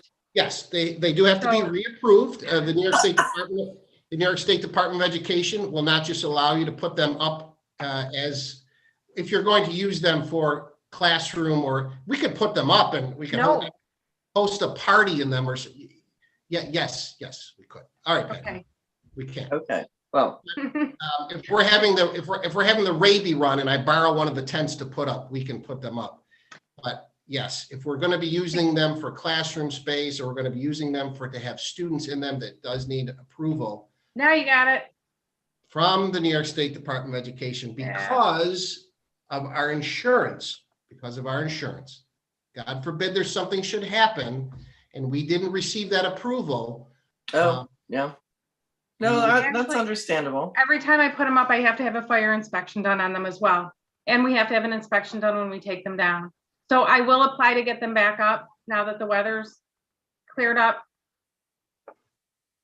We hope, I think that approval process should go a little bit sooner, so we're hopeful that we'll have those up. And again, while it's beautiful these next 3 days, I know there's snow scheduled for next week. So, you know, we really need to get into May before we can really say that we're going to be using them on a very regular basis. Okay. Any other questions? Okay, good. Thank you. All right. At this point, I would like to move on to our internal audit presentation with Ms. Catherine Barrett from Fried Maxick. I'll turn it over to Catherine. Very much. Enjoyed all the presentations tonight. I do have a draft of the risk assessment, which I hope you have all received and had a chance to look at. Patty, were you going to put that up on the screen, or do they just have it themselves? They have it. If you want me to put it up on the screen, I do have it on my computer. If you could give me the. I don't think it's necessary. Okay. Does anybody want to see it? Because if I can share my screen, I'll put it up. We have it. Okay. Okay. So we did perform the risk assessment completely remotely this year. So what we did, instead of coming out and meeting with individuals one-on-one to discuss, you know, changes that you've made in your processes, any concerns they had about the processes, we did that all through Zoom meetings and phone calls. And we shared necessary documents through our secure website. And all in all, I have to say that it went really smoothly doing it remotely. I was a little concerned when we did our first one, but Caitlin, who does my risk assessments for me, did a phenomenal job. I really appreciate the assistance from everyone in the district, you know, doing it remotely and being available to us and getting us the information that we needed in a really timely manner. We do have what we call findings, which are not necessarily criticisms of your internal controls, really just opportunities for you to further improve the internal controls that you have.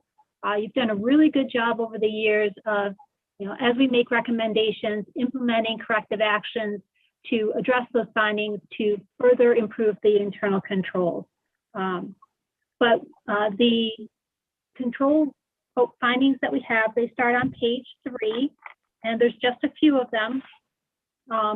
You know, we've been talking about making sure that everyone in your business office is cross-trained for all primary business functions. I think that probably all the major business functions are complete, but you do need to continue that process to make sure that all processes are cross-trained, just in case somebody leaves the district unexpectedly. You have somebody that can really just step in and take over the process. And part of that is to put together a administrative manual that will walk somebody through that, you know, if they don't do it on a regular basis. You know, we talked about doing this. I think people were encouraged during the shutdown to try and work on those, and that's kind of something that's still in process. The next one we had was regarding the stack processing. You do have a consultant that you've hired to review your process on a regular basis. But when they review that, they really just give verbal feedback, and that's to the Director of Special Education and the Assistant Superintendent. What we're thinking is that should be more of a formalized process so that you have, you know, comments and recommendations for areas of improvement of the processing of stack forms in a written form. So we just talked about having the consultant provide kind of a written report at the end of his review of the stack processing and identify any opportunities for improvement in the process. Catherine, I want to make sure the board understands what a STACC, S-T-A-C-C, Oh, that's. sorry, yes. Go, if you So want to that explain is- it, I go right ahead. Go ahead. You can do it better than I can. No, it's simply the process. A number of the services, particularly related services that our students receive, are reimbursable. And there's a process by which we submit all of those hours and times and everything that those kids are exposed to through those various opportunities for them when it comes to those related services. We have to make sure that we're submitting all of that documentation appropriately, and it's extremely detailed. And so many districts don't have a process, as you just heard. We do have a process, which obviously Catherine's telling us we can get a little better at, but nevertheless, we do have a process to make sure that we're meeting all of those, getting all of that information into the state so that we get as much as we can back from the state in terms of reimbursables. Patty, anything you wanted to add to that? No, just we've been working with an organization for a couple of years on this. And basically what we have them do is just look at, are we doing the calculations right? How are we dividing the calculations out by student? Are we using the right aid ratios? This is really just for our high cost students. So it's, Barbara's office does them. I random sample them every year, and then we have a third person come in to look at them. I sign them all. Trust me, I sign them all. So hopefully we're doing okay. There's a lot of them. But we always want to look at, are we doing our best to maximize our cost return? Yeah. And are we claiming everything? And that's really the key, is making sure that you're capturing all of the costs, that you're not using estimates or preliminary numbers when you process the initial stack at the beginning of the year, that you're using the final cost for all of your teachers and your consultants and the related services to maximize that reimbursement. The next issue has to do with wire transfers. And this year we kind of delve a little bit deeper in this area, and we actually asked, what the maximum limit of your wire transfers were. It was $10 million, which we thought was a little high for a district of your size. Really, you want that number to be as low as possible, but still have it be high enough to allow you to conduct business without it stopping business. So we use a benchmark of your maximum debt service, because usually that's the biggest transfer that you make in any particular year. So Patty agreed, and they were working towards reducing that to, I think it was $4 million from $10 million. So that reduces your risk of those funds being misappropriated from 10 million to 4 million, which we thought was a good move. In the area of information technology, we could spend a week in just this area. So we really just covered kind of the high points, and then really we're going to save kind of the in-depth analysis of your IT systems for what we call an internal audit, which is a deep dive into your IT systems. But based on the questions that we asked and questionnaires that we submitted to Nick Hill and his staff, there were a couple things that we identified. First had to do with documentation of some of your roles, responsibilities, and expectations. And there were a couple of areas that we felt that the documentation could be improved so that there was consistency between your IT department's understanding of what the expectations were and management. And that was in the area of remote access policy and termination access. So we felt that documentation could be improved in those two areas. Secondly, was the testing of your backup systems, and that's not done on a regular basis. We thought that you certainly don't want to risk losing any of your data should you shut down, or heaven forbid you should be subject to ransomware like some of your neighbors were, and not have access to data. So we felt that, that the data need to be backed up, but also tested to make sure that those backups are happening and the testing happen on a more regular basis.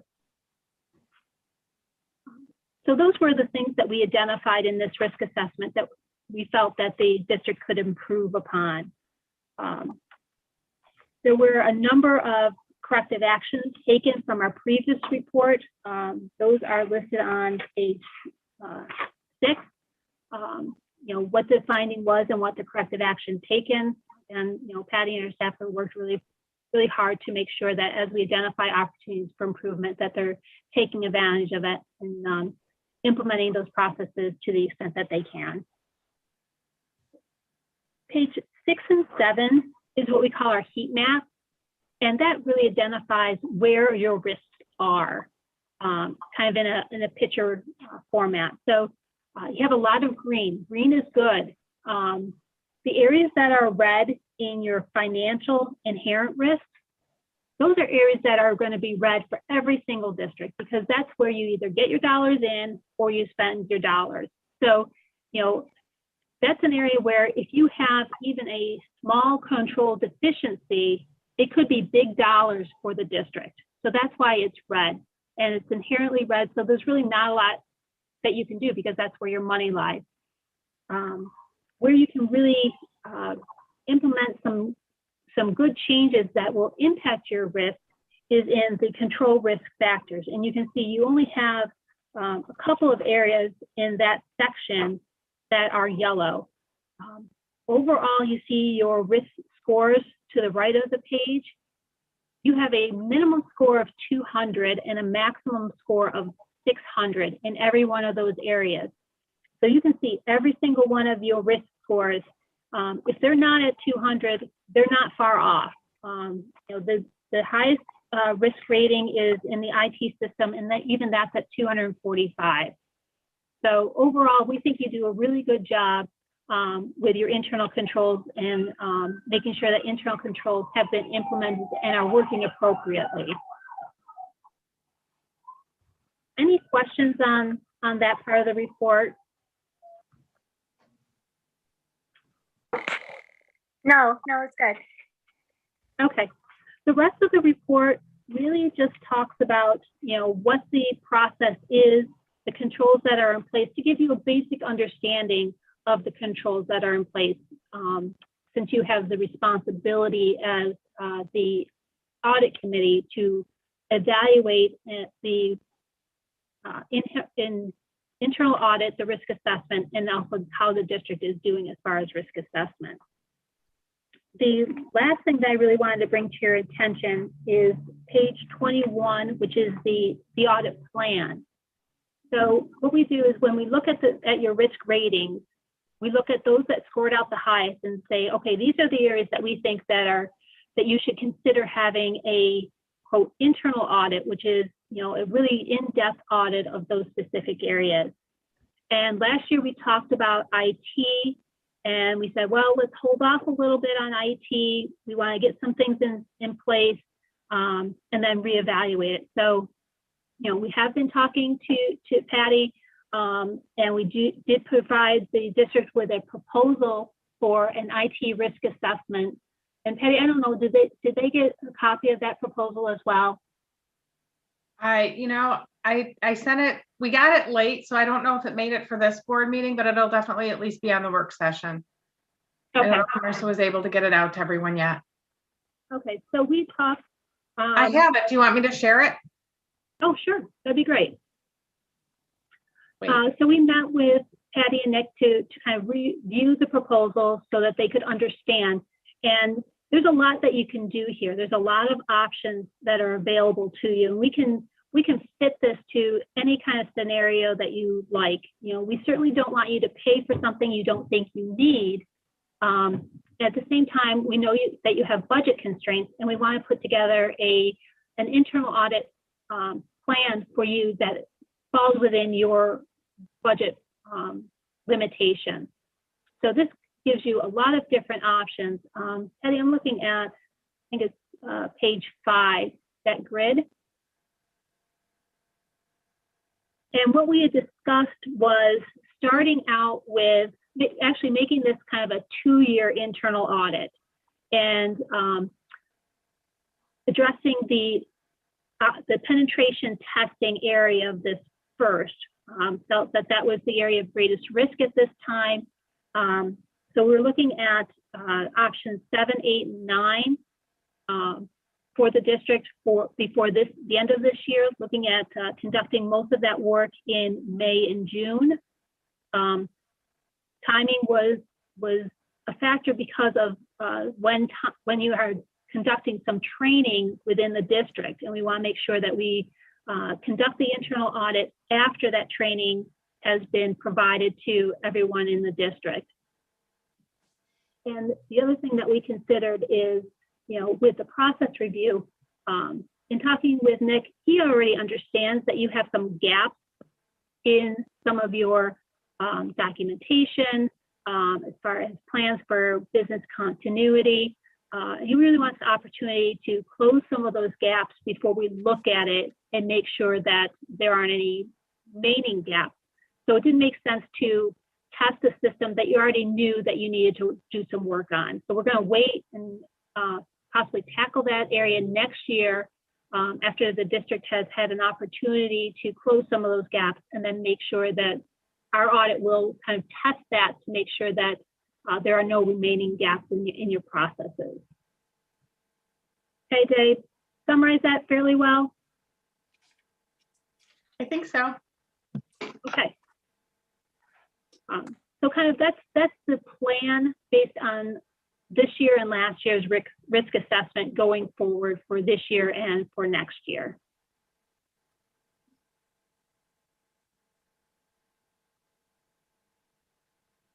Does anyone have any questions on that? I do. Patty, so we had bought insurance to protect us against these kind of attacks. Yes. Will doing any of this work give us a better premium or anything on that insurance? So I don't think that it does actually, but we don't want to have to use our insurance. So for there's been a lot. But usually when you spend money to like mitigate your risks, sometimes they will give you. I know. That's all I'm saying. It would be great if it did. I can't promise it'll do that. Right now, this whole cyber insurance field is relatively new for school districts. And it's actually gone up exponentially in the last year just because there's so many schools that have been hit. So, I'll certainly, let them know that we're doing this and see if they can save us anything, but I'm not sure that it's going to do that. Additionally, we are required to buy cyber insurance through BOCES as well.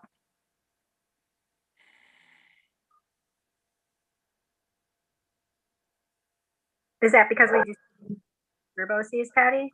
Yes, because they really do hold most of our files. So what most school districts are seeing is not the attack through BOCES, at least not yet. But what they're seeing is that when they grab your files, they grab your history, so you can't get your history back. And that's why it's so important for backup, but that's also why it's so important that when we're saving to the right places when we're going through this. And I don't know if Nick wants to speak to any of this, but it's been a big area of focus for auditors and for school districts across the state. Yeah, Buffalo just hit last week. Yeah. Yep. Shut them down. Yeah, I think one of the important things, of course, you're afraid of any financial loss when you come into something like that. But more importantly, like our data is backed up daily.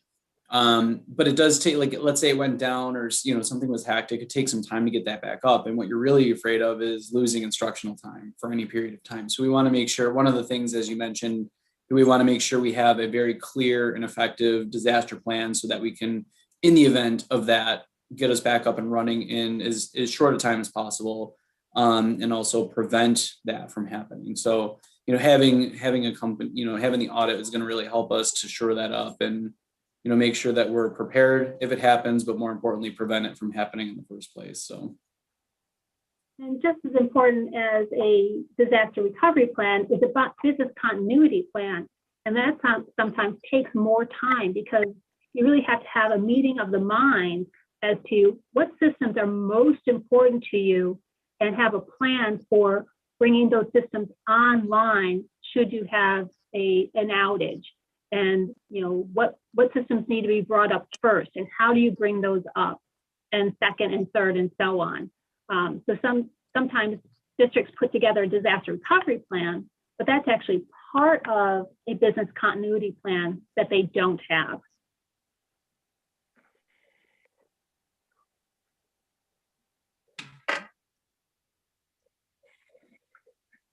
Any other questions? Does anyone have anything else for Catherine? All right, as always, it's a pleasure. This is in draft format. So once the committee approves the draft, we'll be able to turn around and issue it final. Okay. All right, very good. Thank you. Thank you, everyone. Have a good evening. You too. Thank you. We are now, we're about 2.5 hours in. Do you guys want to keep going? You want to take 5 minutes and then launch into our second presentation?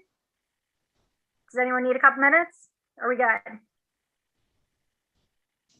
All right. Then for the good of the order, we shall move on to our second presentation for tonight, which is our special education presentation program review. I'm going to welcome Dr. Michael Lewis from Niagara University, and who has been working with Dr. Barbara Godshall and Dr. Heather Lyon. And Paul, do you want to introduce kind of the scope of this review and just kind of introduce what we're looking at tonight? Well, our special education program is so multifaceted, and there's so many moving parts. For years now, we have recognized when we have reviewed 3-8 testing data, when we have reviewed our Regents data each year, going back to when I presented as the high school principal, and certainly under our assistant superintendents, whether it was Mr. Kraisman and now Dr. Lyon, we have always recognized that one of our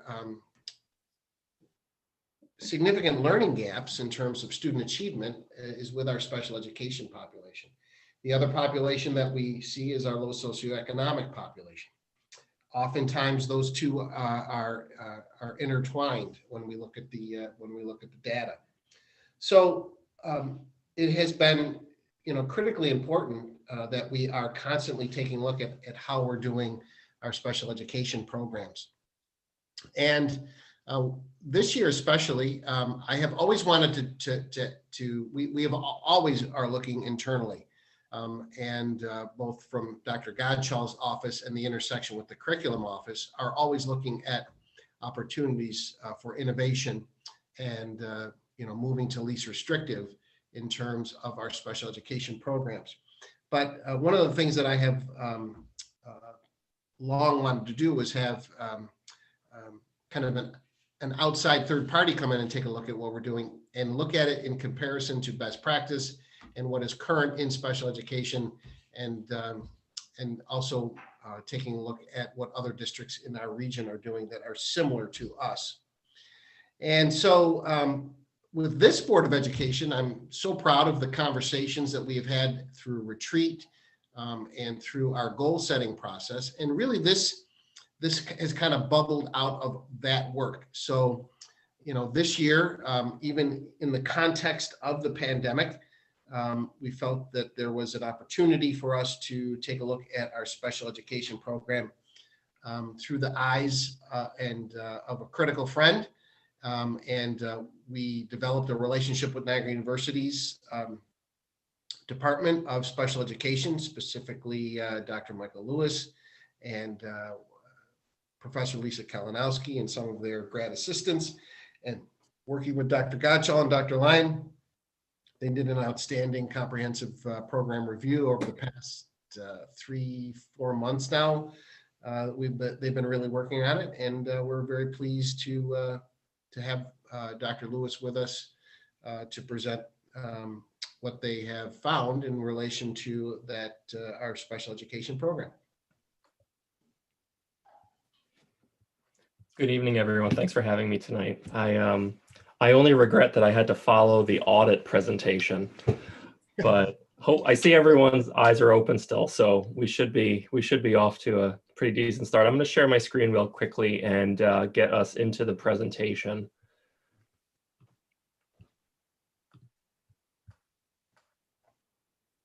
Nope.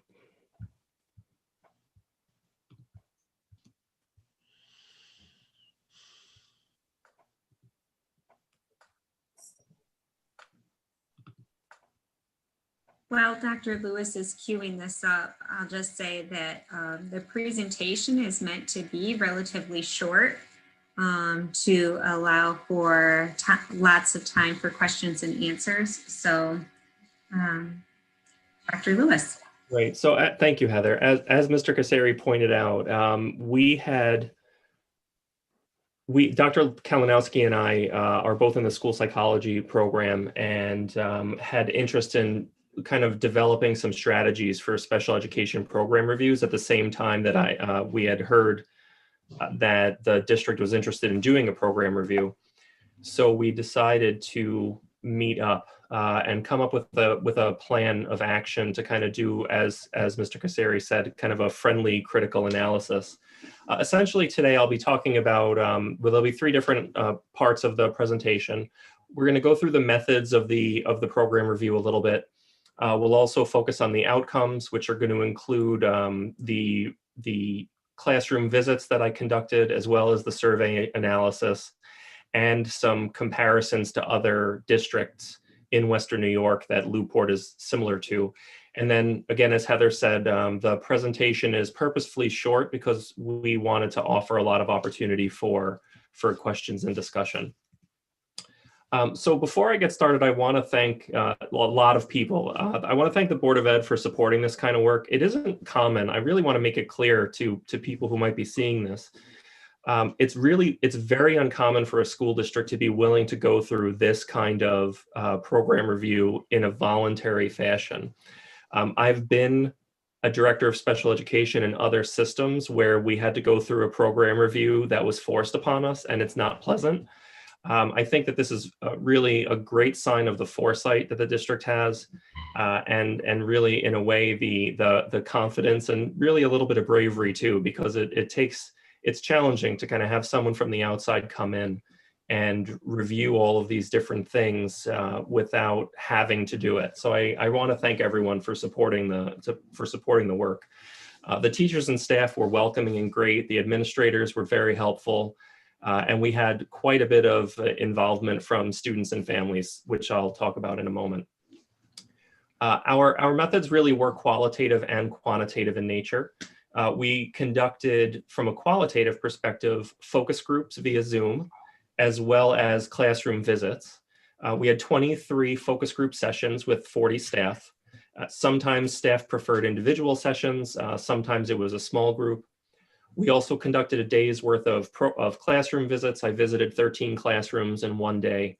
There were 18 staff that participated in those 13 visits, and that's because some of the classrooms I visited were co-teachers or had classroom associates or aides, whatnot. Quantitatively, we conducted several online surveys of staff, students, and parents. All of these surveys were voluntary and anonymous. And I want to point out, too, that 270 responses were gathered by staff, students, and parents, which really is a very high percentage when you consider that the special education population really reflects only about 240 or so students. And then quantitatively, we also looked at a comparison of district analyses. So what that means is we looked at districts in Western New York who were of like size, of like SES, of like special education programming, and did some comparisons across various metrics with state assessments, classifications, and whatnot. And in our case, the districts that were chosen were Star Point in Niagara County and East Aurora in Erie County. And not to interrupt, just for the board, SES stands for socioeconomic status. Correct. As far as our timeline, we did work for about 4 or 5 months now. We first met in October to come up with an initial plan. We met with all of the principals and department chairs and teacher leaders in November to kind of present the plan. In December, the team and I developed the tools and then started administering in January with focus groups and surveys. Classroom visits occurred in February, and then we're here today doing the final presentation, where the report that you have was submitted a couple of weeks ago. Our outcomes, generally speaking, were pretty positive. You know, the majority of respondents on all of the surveys, staff, students, and parents, families, indicated that they agreed or strongly agreed that the services provided were necessary and supportive of student learning. The majority of teachers noted that they had administrative support both at the building and the district level in delivery of special ed services. Many of the staff believe that there is pretty good communication between all the stakeholders. What that means is the teachers believe that if they needed to talk to an administrator for support, they would get that support and have that opportunity. It also meant that staff believed that if they needed to talk to a parent and get support from the parent regarding their child's individualized education plan or program of any of some sort, that they were able to do that and have positive relationships with the families. Students reported that they were able to effectively communicate with their teachers, which I think is really important. We did have about 80 students, if I remember correctly, respond to the survey. We did not, of course, offer it to elementary students, given just the challenges with elementary students taking an online survey. However, we did offer all of the students in the middle school and the high school the opportunity. And of course, it was voluntary and anonymous, so not every student participated. But it is nice to see that for those who did, they reported that they have good relationships with their teachers and are able to communicate effectively with them. Some concerns that were noted when we were reviewing our programs, and this was something that we noticed as kind of the outside party, as well as something that was mentioned pretty frequently in the focus groups, is that there's not a consistent program across all 4 schools. So you don't have a 15-to-1 program, for example, in every school in Lew-Port. You don't have a consultant teacher or a co-teaching model in each school. And that's neither good nor bad. You're not required to have a program by regulation. There's no rule that you must have programs across all 4 schools. But generally speaking, it could be considered a better practice to have some consistency and predictability for those students who may not kind of move into less restrictive settings or need more restrictive settings. Some students were indicating in the surveys in particular that they were not using their services on their IEP. What I will say is that it was less clear if they meant that now during the COVID process where everyone's in hybrid or remote learning. We were sure to clarify that we wanted all survey participants to focus on the time before COVID. We didn't want this to be a survey about how special education looked during a once in a century pandemic. We wanted it to be more robust than that and how it was before. But some students did respond that they weren't using or didn't need some of the services on their IEPs. And then some professional development that we identified as a need were some PD on the continuum of services, as well as types of special education interventions. So some staff were noting that they weren't as clear the differences between and why there is a need for different kinds of programs. And they weren't so clear on some of the interventions that they could be providing as a special educator compared to a general educator. The rest of the analysis really was a comparison of Lew-Port to Starpoint and East Aurora across various metrics. So just to give you an example of what we were looking at in terms of the consistency among the districts, all of the districts that we looked at have good standing from the state education department. They're all considered high socioeconomic districts. The enrollment is nearly identical between Lew-Port and East Aurora. Starpoint, as everyone is pretty aware, has had probably the building boom in Western New York in the last 10 years. So their enrollment has gone up quite a bit in the last few years. Business first ranking, everyone's in the top 10. So, and you know, from me looking at that statistically, yes, Lew-Port is 7th and East Aurora is 2nd, but the difference in scores between 2, 5, and 7 are so small that to me, there's really not a huge amount of difference there. But for our purposes, all 3 school systems are typically ranked in the top 10 consistently. In terms of percentage of students with disabilities who are classified, so Lew-Port's percentage is a touch over 15% of the student population, while East Aurora's is around 12.5%, and Star Point's is 12. So Lew-Port is classifying on average more students than the comparison school districts as needing an IEP or being a student with a disability. And again, this ranges for all students. So this could be a student who gets occupational therapy 1 time a week, but it could also be a student who is in a very restrictive setting because they have significant learning needs. In terms of special education placements, Lew-Port has the highest percentage of the 3 in a majority gen ed setting. So the way state education offices look at special education placements is a percentage of their program that's in the general education setting. And they classify it in 3 settings, basically, 80% or more, 40 to 79%, and less than 40%. So a student who is only in co-teaching or consultant teaching is going to be 100% in gen ed, whereas a student who is in a 12-1-1 class the entire time is in the less than 40% gen ed. And this is a metric that's used across all school districts. Lew-Port had the most students in the general ed setting, and then interestingly, that Lew-Port also has the highest percentage of the 3 that are in the more restrictive settings. And that's a function of that middle column now, where other districts are showing, the other 2 districts are showing that they might blend their programs a little more. And that's why students might be in some special ed or some self-contained settings and some general education settings a little more than Lew-Port does. In terms of 3rd grade ELA and math proficiency, so proficiency is 3 and higher, 3 or 4.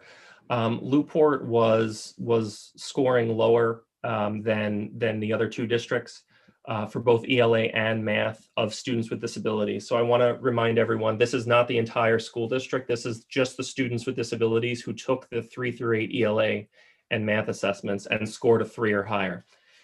Lew-Port's was the lowest scoring of the 3 in both ELA and math for grades 3 through 8 of students with disabilities. Regents exams gets a little more complicated. Dr. Lyon pointed out earlier in the meeting that the Regents exams, especially for science, are offered in different ways because different districts can start students with living environment or earth science, for example. And also students don't need to take more than 5 certain exams in order to graduate with a Regents diploma. So the numbers here are askew in a way because not every district supports all Regents exams in the same way. And I'll draw your attention to global history too, where East Aurora had no students in the most recently available data take the Global History 2 exam. But they had a lot of students take global history and geography the same year, where Lew-Port and Star Point had less. So this really shows that, you know, for the majority of Regents exams that are being assessed, you know, between 50 and 75% or 50 and 85% of the students are passing the exam with a 65 or higher. And there are some differences among those assessments. Graduation rates are 2 different areas here presented in the slide. The first column is the actual percentage of students with disabilities who graduated, and that's just general graduation. So there, Lew-Port is showing a students with disabilities graduation rate that's about 67-68%, but is lower than the comparative districts, Lew-Port, Star Point, and East Aurora.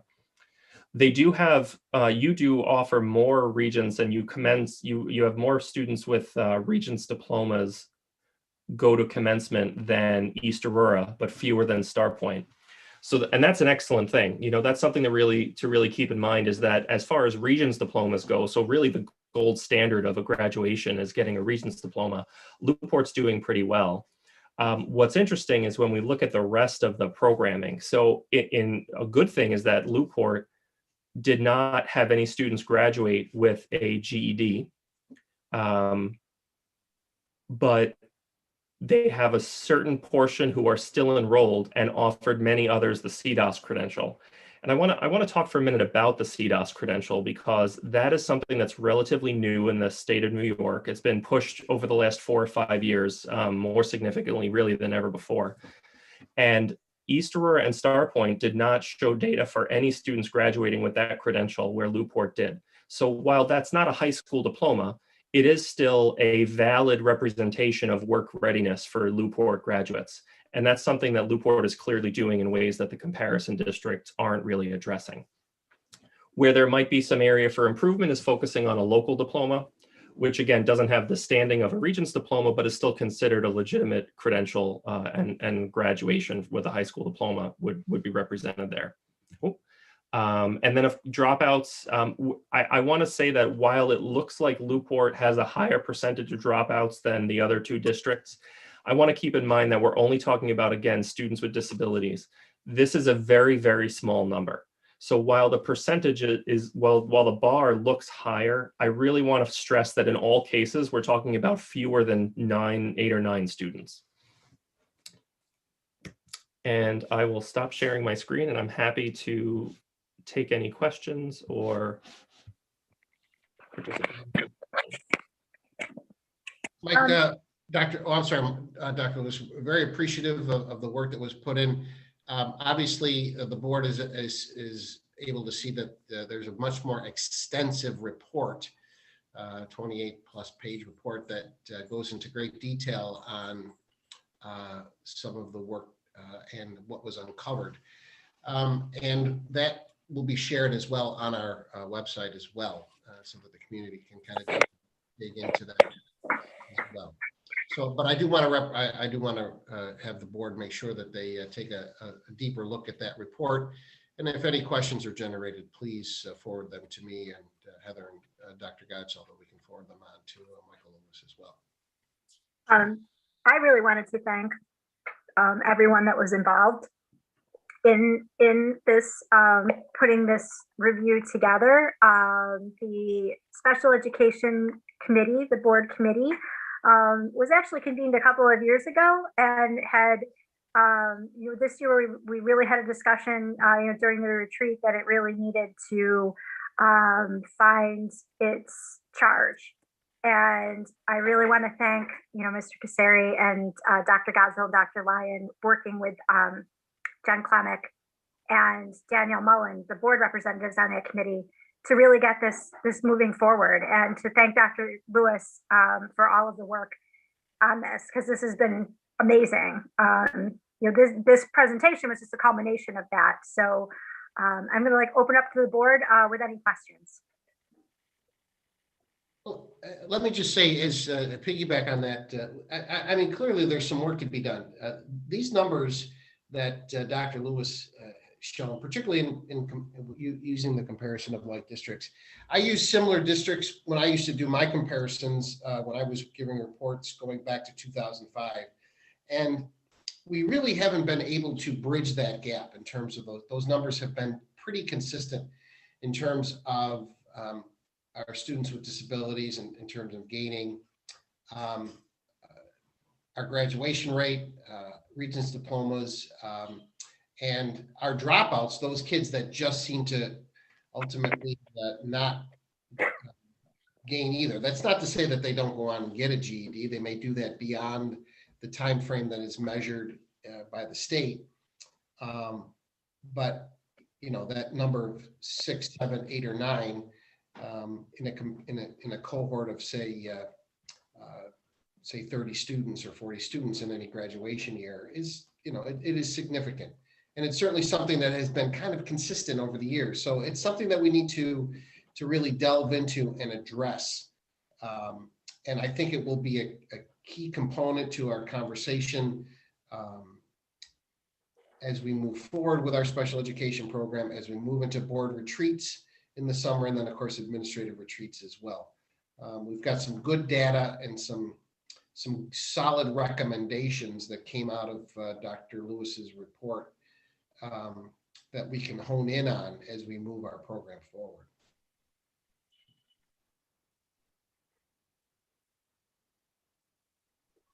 Does anyone have any specific questions for Dr. Lewis?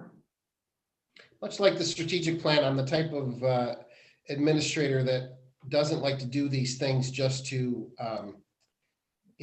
check the box, so to speak. I like to keep it off the shelf and open on my desk. And if you notice, if you've ever been to see my desk, you'll know that I keep a lot of things open on my desk because I don't like to just put them away. I like to make sure that I can get back to that. And this is something that we need to get back to because these are real young people with that deserve our attention and deserve us to be more innovative and creative in terms of their program. Danielle, did you want to add something? You're muted, Danielle. Sorry. Sorry. Thank you, Paul. Thank you to Dr. Lewis for doing this work, and thank you to Dr. Godshall, Dr. Lyon, and Mr. Kasseri for facilitating it.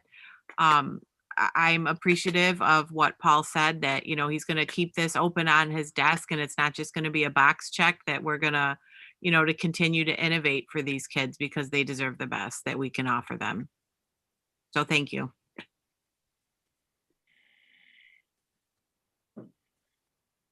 Dr. Lewis, I really wanted to thank you. You said at the beginning of this that, this is not something that, a lot of districts do willingly. And I really appreciate you being there to guide us through this, because we've recognized that it's something that we really needed to take a really deep dive, a really good look at to move the whole program forward. So I really want to thank you for presenting this tonight and for, for all of the work that went into this. Thank you very much. Thank you. Does anyone else have anything? Jen, did you have anything to add? Not really. I just think you did a fantastic job, and I'm really glad that we got this information and we can make strides from here. Thank you. Thank you. And I know, like Paul said, when he referenced the strategic plan, I mean, all along we've said that's a living document, and I think that this is going to kind of start that for this program as well. So thank you. You're very welcome. Thank you. Okay, thank you. All right, at this point, we will move on to board member comments and then to district operations. So I'm going to go in the order as prescribed by Marissa Barilli for this meeting, and Betty Warwick, you are up first. Awesome. Well, the first thing I want to say is that essay, Anisha, that was just so great. I just have to say that would be one of the things that I really missed this year, is just having so few opportunities to celebrate our students' achievements. And I was really glad to hear her essay today. It was great. I want to say thank you to all the community members who took the time to give feedback tonight. It's so important during these times that we all take the time to hear each other. It's times like these that really bring to light how important this school is as the center of the community. I think it'll be really great to get back to a more normal schedule as the green light's given and our administration has time to bring the kids back in a safe manner. I was just looking at everything that was being discussed tonight, and it just really dawned on me. I want to take a minute to recognize our assistant superintendents. These women have really big, essential full-time jobs to do just running our district in a regular year. And all this extra work from the pandemic has almost made them have 2 jobs. And I just want to thank them for keeping on top of everything and all the hard work that they've been doing. Thank you. Thank you. Gemma Fournier. Hi, everyone.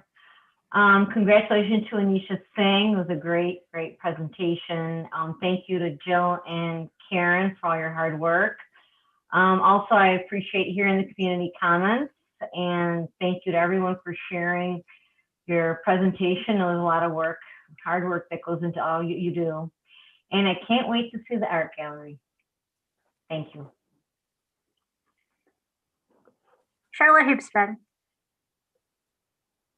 Well, lots has been said that I agree with already. Anisha, it was nice to hear you speak. It's always nice to see students from the district participate. I was very happy with, I was very pleased to hear the community comments, and I was pleased with the number of people who participated or came to the meeting tonight. I think it's important that the community be aware of the breadth of work that the board does and that these administrators do. I think very often when you come to the board with one overriding concern, you might not know all the other parts of what has to be contributed to running a district. So I was happy to see the numbers that showed up tonight. That's about it. Thank you. Jennifer Clement. Not to sound like a broken record, but I just want to also thank Anisha for her presentation, and she did a fantastic job. I know my son was proud to be a Safety Patrol member as well. I also want to thank the community members for taking the time out to give us their feedback, their concerns. It's sometimes hard to speak at the meetings, but I'm glad they did come and share their opinions with us. And I think that's it. Thank you so much. Thank you. Ann Orr. I also would like to thank Anisha Singh for her report, and would say that I sort of heard from the from our administration and from the families that her three characteristics of discipline, integrity, and determination are exhibited by Mr. Kasari and Dr. Lyon and Dr. Grubka throughout this extraordinary year that we've had. I also wanted to do a shout out to the reports from the PEC. Mrs. Kazalak's robotics team is waiting to hear, I believe Friday, they'll be hearing about their entrance into a multi-school competition. The IEC had a very good program for Black History Month. I was excited to see that. And also the Middle School Builders Club. There are these kids over there in the middle school that are doing more charities than I even could mention in one comment. And it's great to see that effort go forward. And of course, thank you to all the community comments. I think I've been on the board for 2 years, and I think only one time have I ever heard community comments. So it was great to hear from everybody directly. Thanks. Thank you. Danielle Mullen. Wow, everybody covered everything already. But Anisha did a great job. Safety patrol is like a rite of passage for kids at Lew-Port, right? I mean, everybody waits to be safety patrol. But Anisha did a great job. And I echo what Ann said. I really like reading the administrators' reports from the buildings to hear about what's going on in the schools. And I miss seeing them at our meetings, and I miss seeing the kids. So I'm happy that, we brought in Anisha, and we've brought in the student council and or student advisory group, and then the high school team, the computer team last month. I really enjoy hearing about what's actually happening in the schools with the kids, because that's always exciting. Super excited about the art gallery. Maybe we can do some sort of like reveal video or something, since we probably all can't be there like we would have been in the past. And appreciative of Dr. Lewis's report, and then of course the internal audit report. But that's all. Thank you. Oh, and the community comments. everybody said that too, but I do appreciate everybody coming to speak directly to the board, and just the amount of people that were here watching tonight was pretty remarkable. And you know, it was great to see everybody here. Thank you. Thank you. Again, you know, going as Daniel just said, when you go at the end, everybody kind of covers all of the bases. I do want to thank everyone and, you know, echo all the sentiments before me. And I do want to thank everyone for coming forward with community comments. I've been saying, you know, for a month now, there are not two sides to this. We are all on the same side. We all want the same thing. We want our students back 5 days a week safely and as soon as possible. You know, I think we have been clear, you know, where we stand and the rules that we need to follow and kind of the progression of how that will go. We're one step closer now with the CDC changing that guidelines on Friday. So I do want to thank everyone for taking the time tonight to, you know, share their concerns with us. You know, I know that both Natalie and Kyle Heath spoke to the Lew-Port Parents First group, and we did have an opportunity last week on Thursday, Mr. Kasseri, Drs. Lyon and Grupka, and Danielle Mullen and I to meet with that group, those two representatives. And I don't believe that that's really been reported out, you know, to the public, but we did meet with them, hear their concerns, listen to everything they say, and had I thought, a very positive dialogue, positive meeting with them. So I appreciate their efforts, and I appreciate everyone who spoke tonight. And once again, we all want the same thing. So we're all in this together. We've been saying that since last March. So that will conclude my comments for this evening. So at this point, I would like to move on to district operations. And I would like to move to approve M1 minutes from our March 8th, 2021 meeting, if I may have a second. Second. All in favor? Yes. Yes? Yes. Any opposed? So carried. I'd like to move to approve M2 minutes from our February 22nd, 2021 regular meeting, if I may have a second. Second. All in favor? Yes. Yes. Opposed? So carried. I would like to move to approve our consent agenda for financial operations, NF1 through NF4, if I may have a second. Second. Any discussion? All in favor? Yes? Yes. Any opposed? So carried. We have no old business, so we shall move on to new business. And I would like to move to approve NA1, policy revision acceptance of the first reading as submitted by our policy review committee, if I may have a second. Second. All in favor? Yes. Yes. Any opposed? So carried.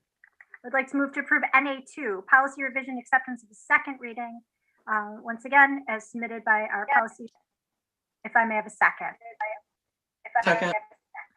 Any discussion? All in favor? Yes. Yes. I'd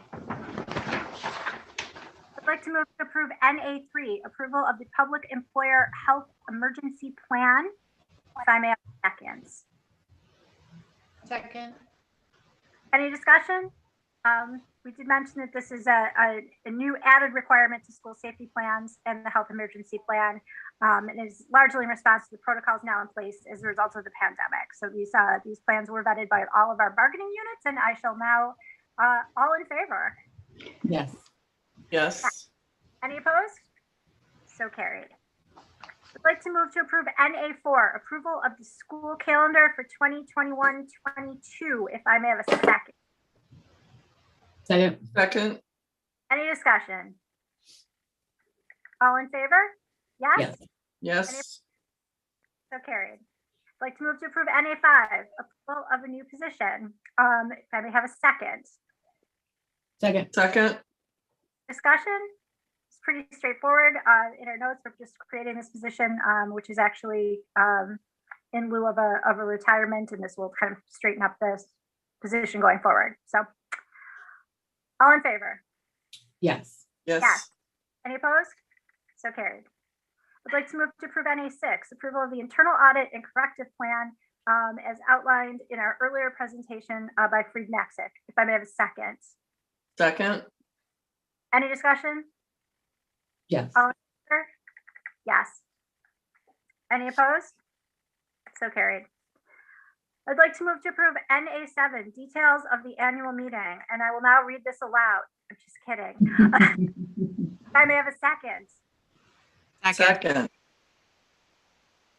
Any discussion, any questions? Again, pretty straightforward and really well defined. If I may have a second. Yeah, dude, if I may, all in favor. Yes. Yes. Sorry, it's been a long meeting. I'd like to move to approve NA9, call for the district clerk to publish revised notice of the annual school meeting and vote. If I may have a second. Second. Second. All in favor? Yes. Any opposed? I'd like to move NA10, amended resolution dated March 22nd, 2021 of the Board of Education, Lewiston-Porter Central School District. Wow, this is really long. Jody, can you go back one? You missed NA9. I did I? Yes, All right. That's what I just did. It was all going well. Approval. For that's okay. That's okay. And publish revised notice of the annual school district meeting and vote. I thought I got that. All right. This is just in case something happens in regards to the pandemic that I can make any slight changes to the notice. I think what happened, I think what happened is we skipped NA8. No, we did NA8. We did. She did. She said NA9. I know she said NA9. Well, maybe she meant NA8. Why don't we just do 8, 9, and 10 over again? Then we'll know. Okay, all right, let's do it again. Sorry. It'll be on the recording. It'll definitely be on the recording. Right. I would like to move to approve NA8, whether we did or not. Approval of the meeting and vote legal notice. If I may have a second. Second. All in favor? Yes. Yes. Okay. Carried. I would like to now approve NA9, approval for the district clerk to amend and publish revised notice of annual school district meeting and vote. If I may have a second. Second. All in favor? Yes. Yes. Any opposed? I would like to move to approve NA10. And this was the amended resolution as described. If I may have a second. Second. Any discussion? All in favor? Yes. Yes. So, moving on to pupil personnel, I would like to move to approve MP1, recommendations for CSE placements and amendments. If I may have a second. Second. Second. All in favor? Yes. Opposed? So carried. And I'd like to move to approve MP2, recommendation for CPSE placement and amendments. If I may have a second. Second. All in favor? Yeah. Yes. Any opposed? So carried. I would also like to move on to personnel consent agenda and move to approve. If I may have a second. Second. All in favor? Yes. Yes. Opposed? So at this point, would like to move that we enter into executive session, which will be convened for the purpose of discussing the Assistant Superintendent for Curriculum, Instruction, and Technology contract extension. If I may have a second. Second. All right, at this point, we will move into executive session. This will require us to leave this Zoom, enter another Zoom. We will adjourn from that executive session, and we will take no action tonight. So for those of you that are still watching this program, we bid you farewell and thank you for tuning in. And I will catch all the rest of them. All right. Good night. Good night.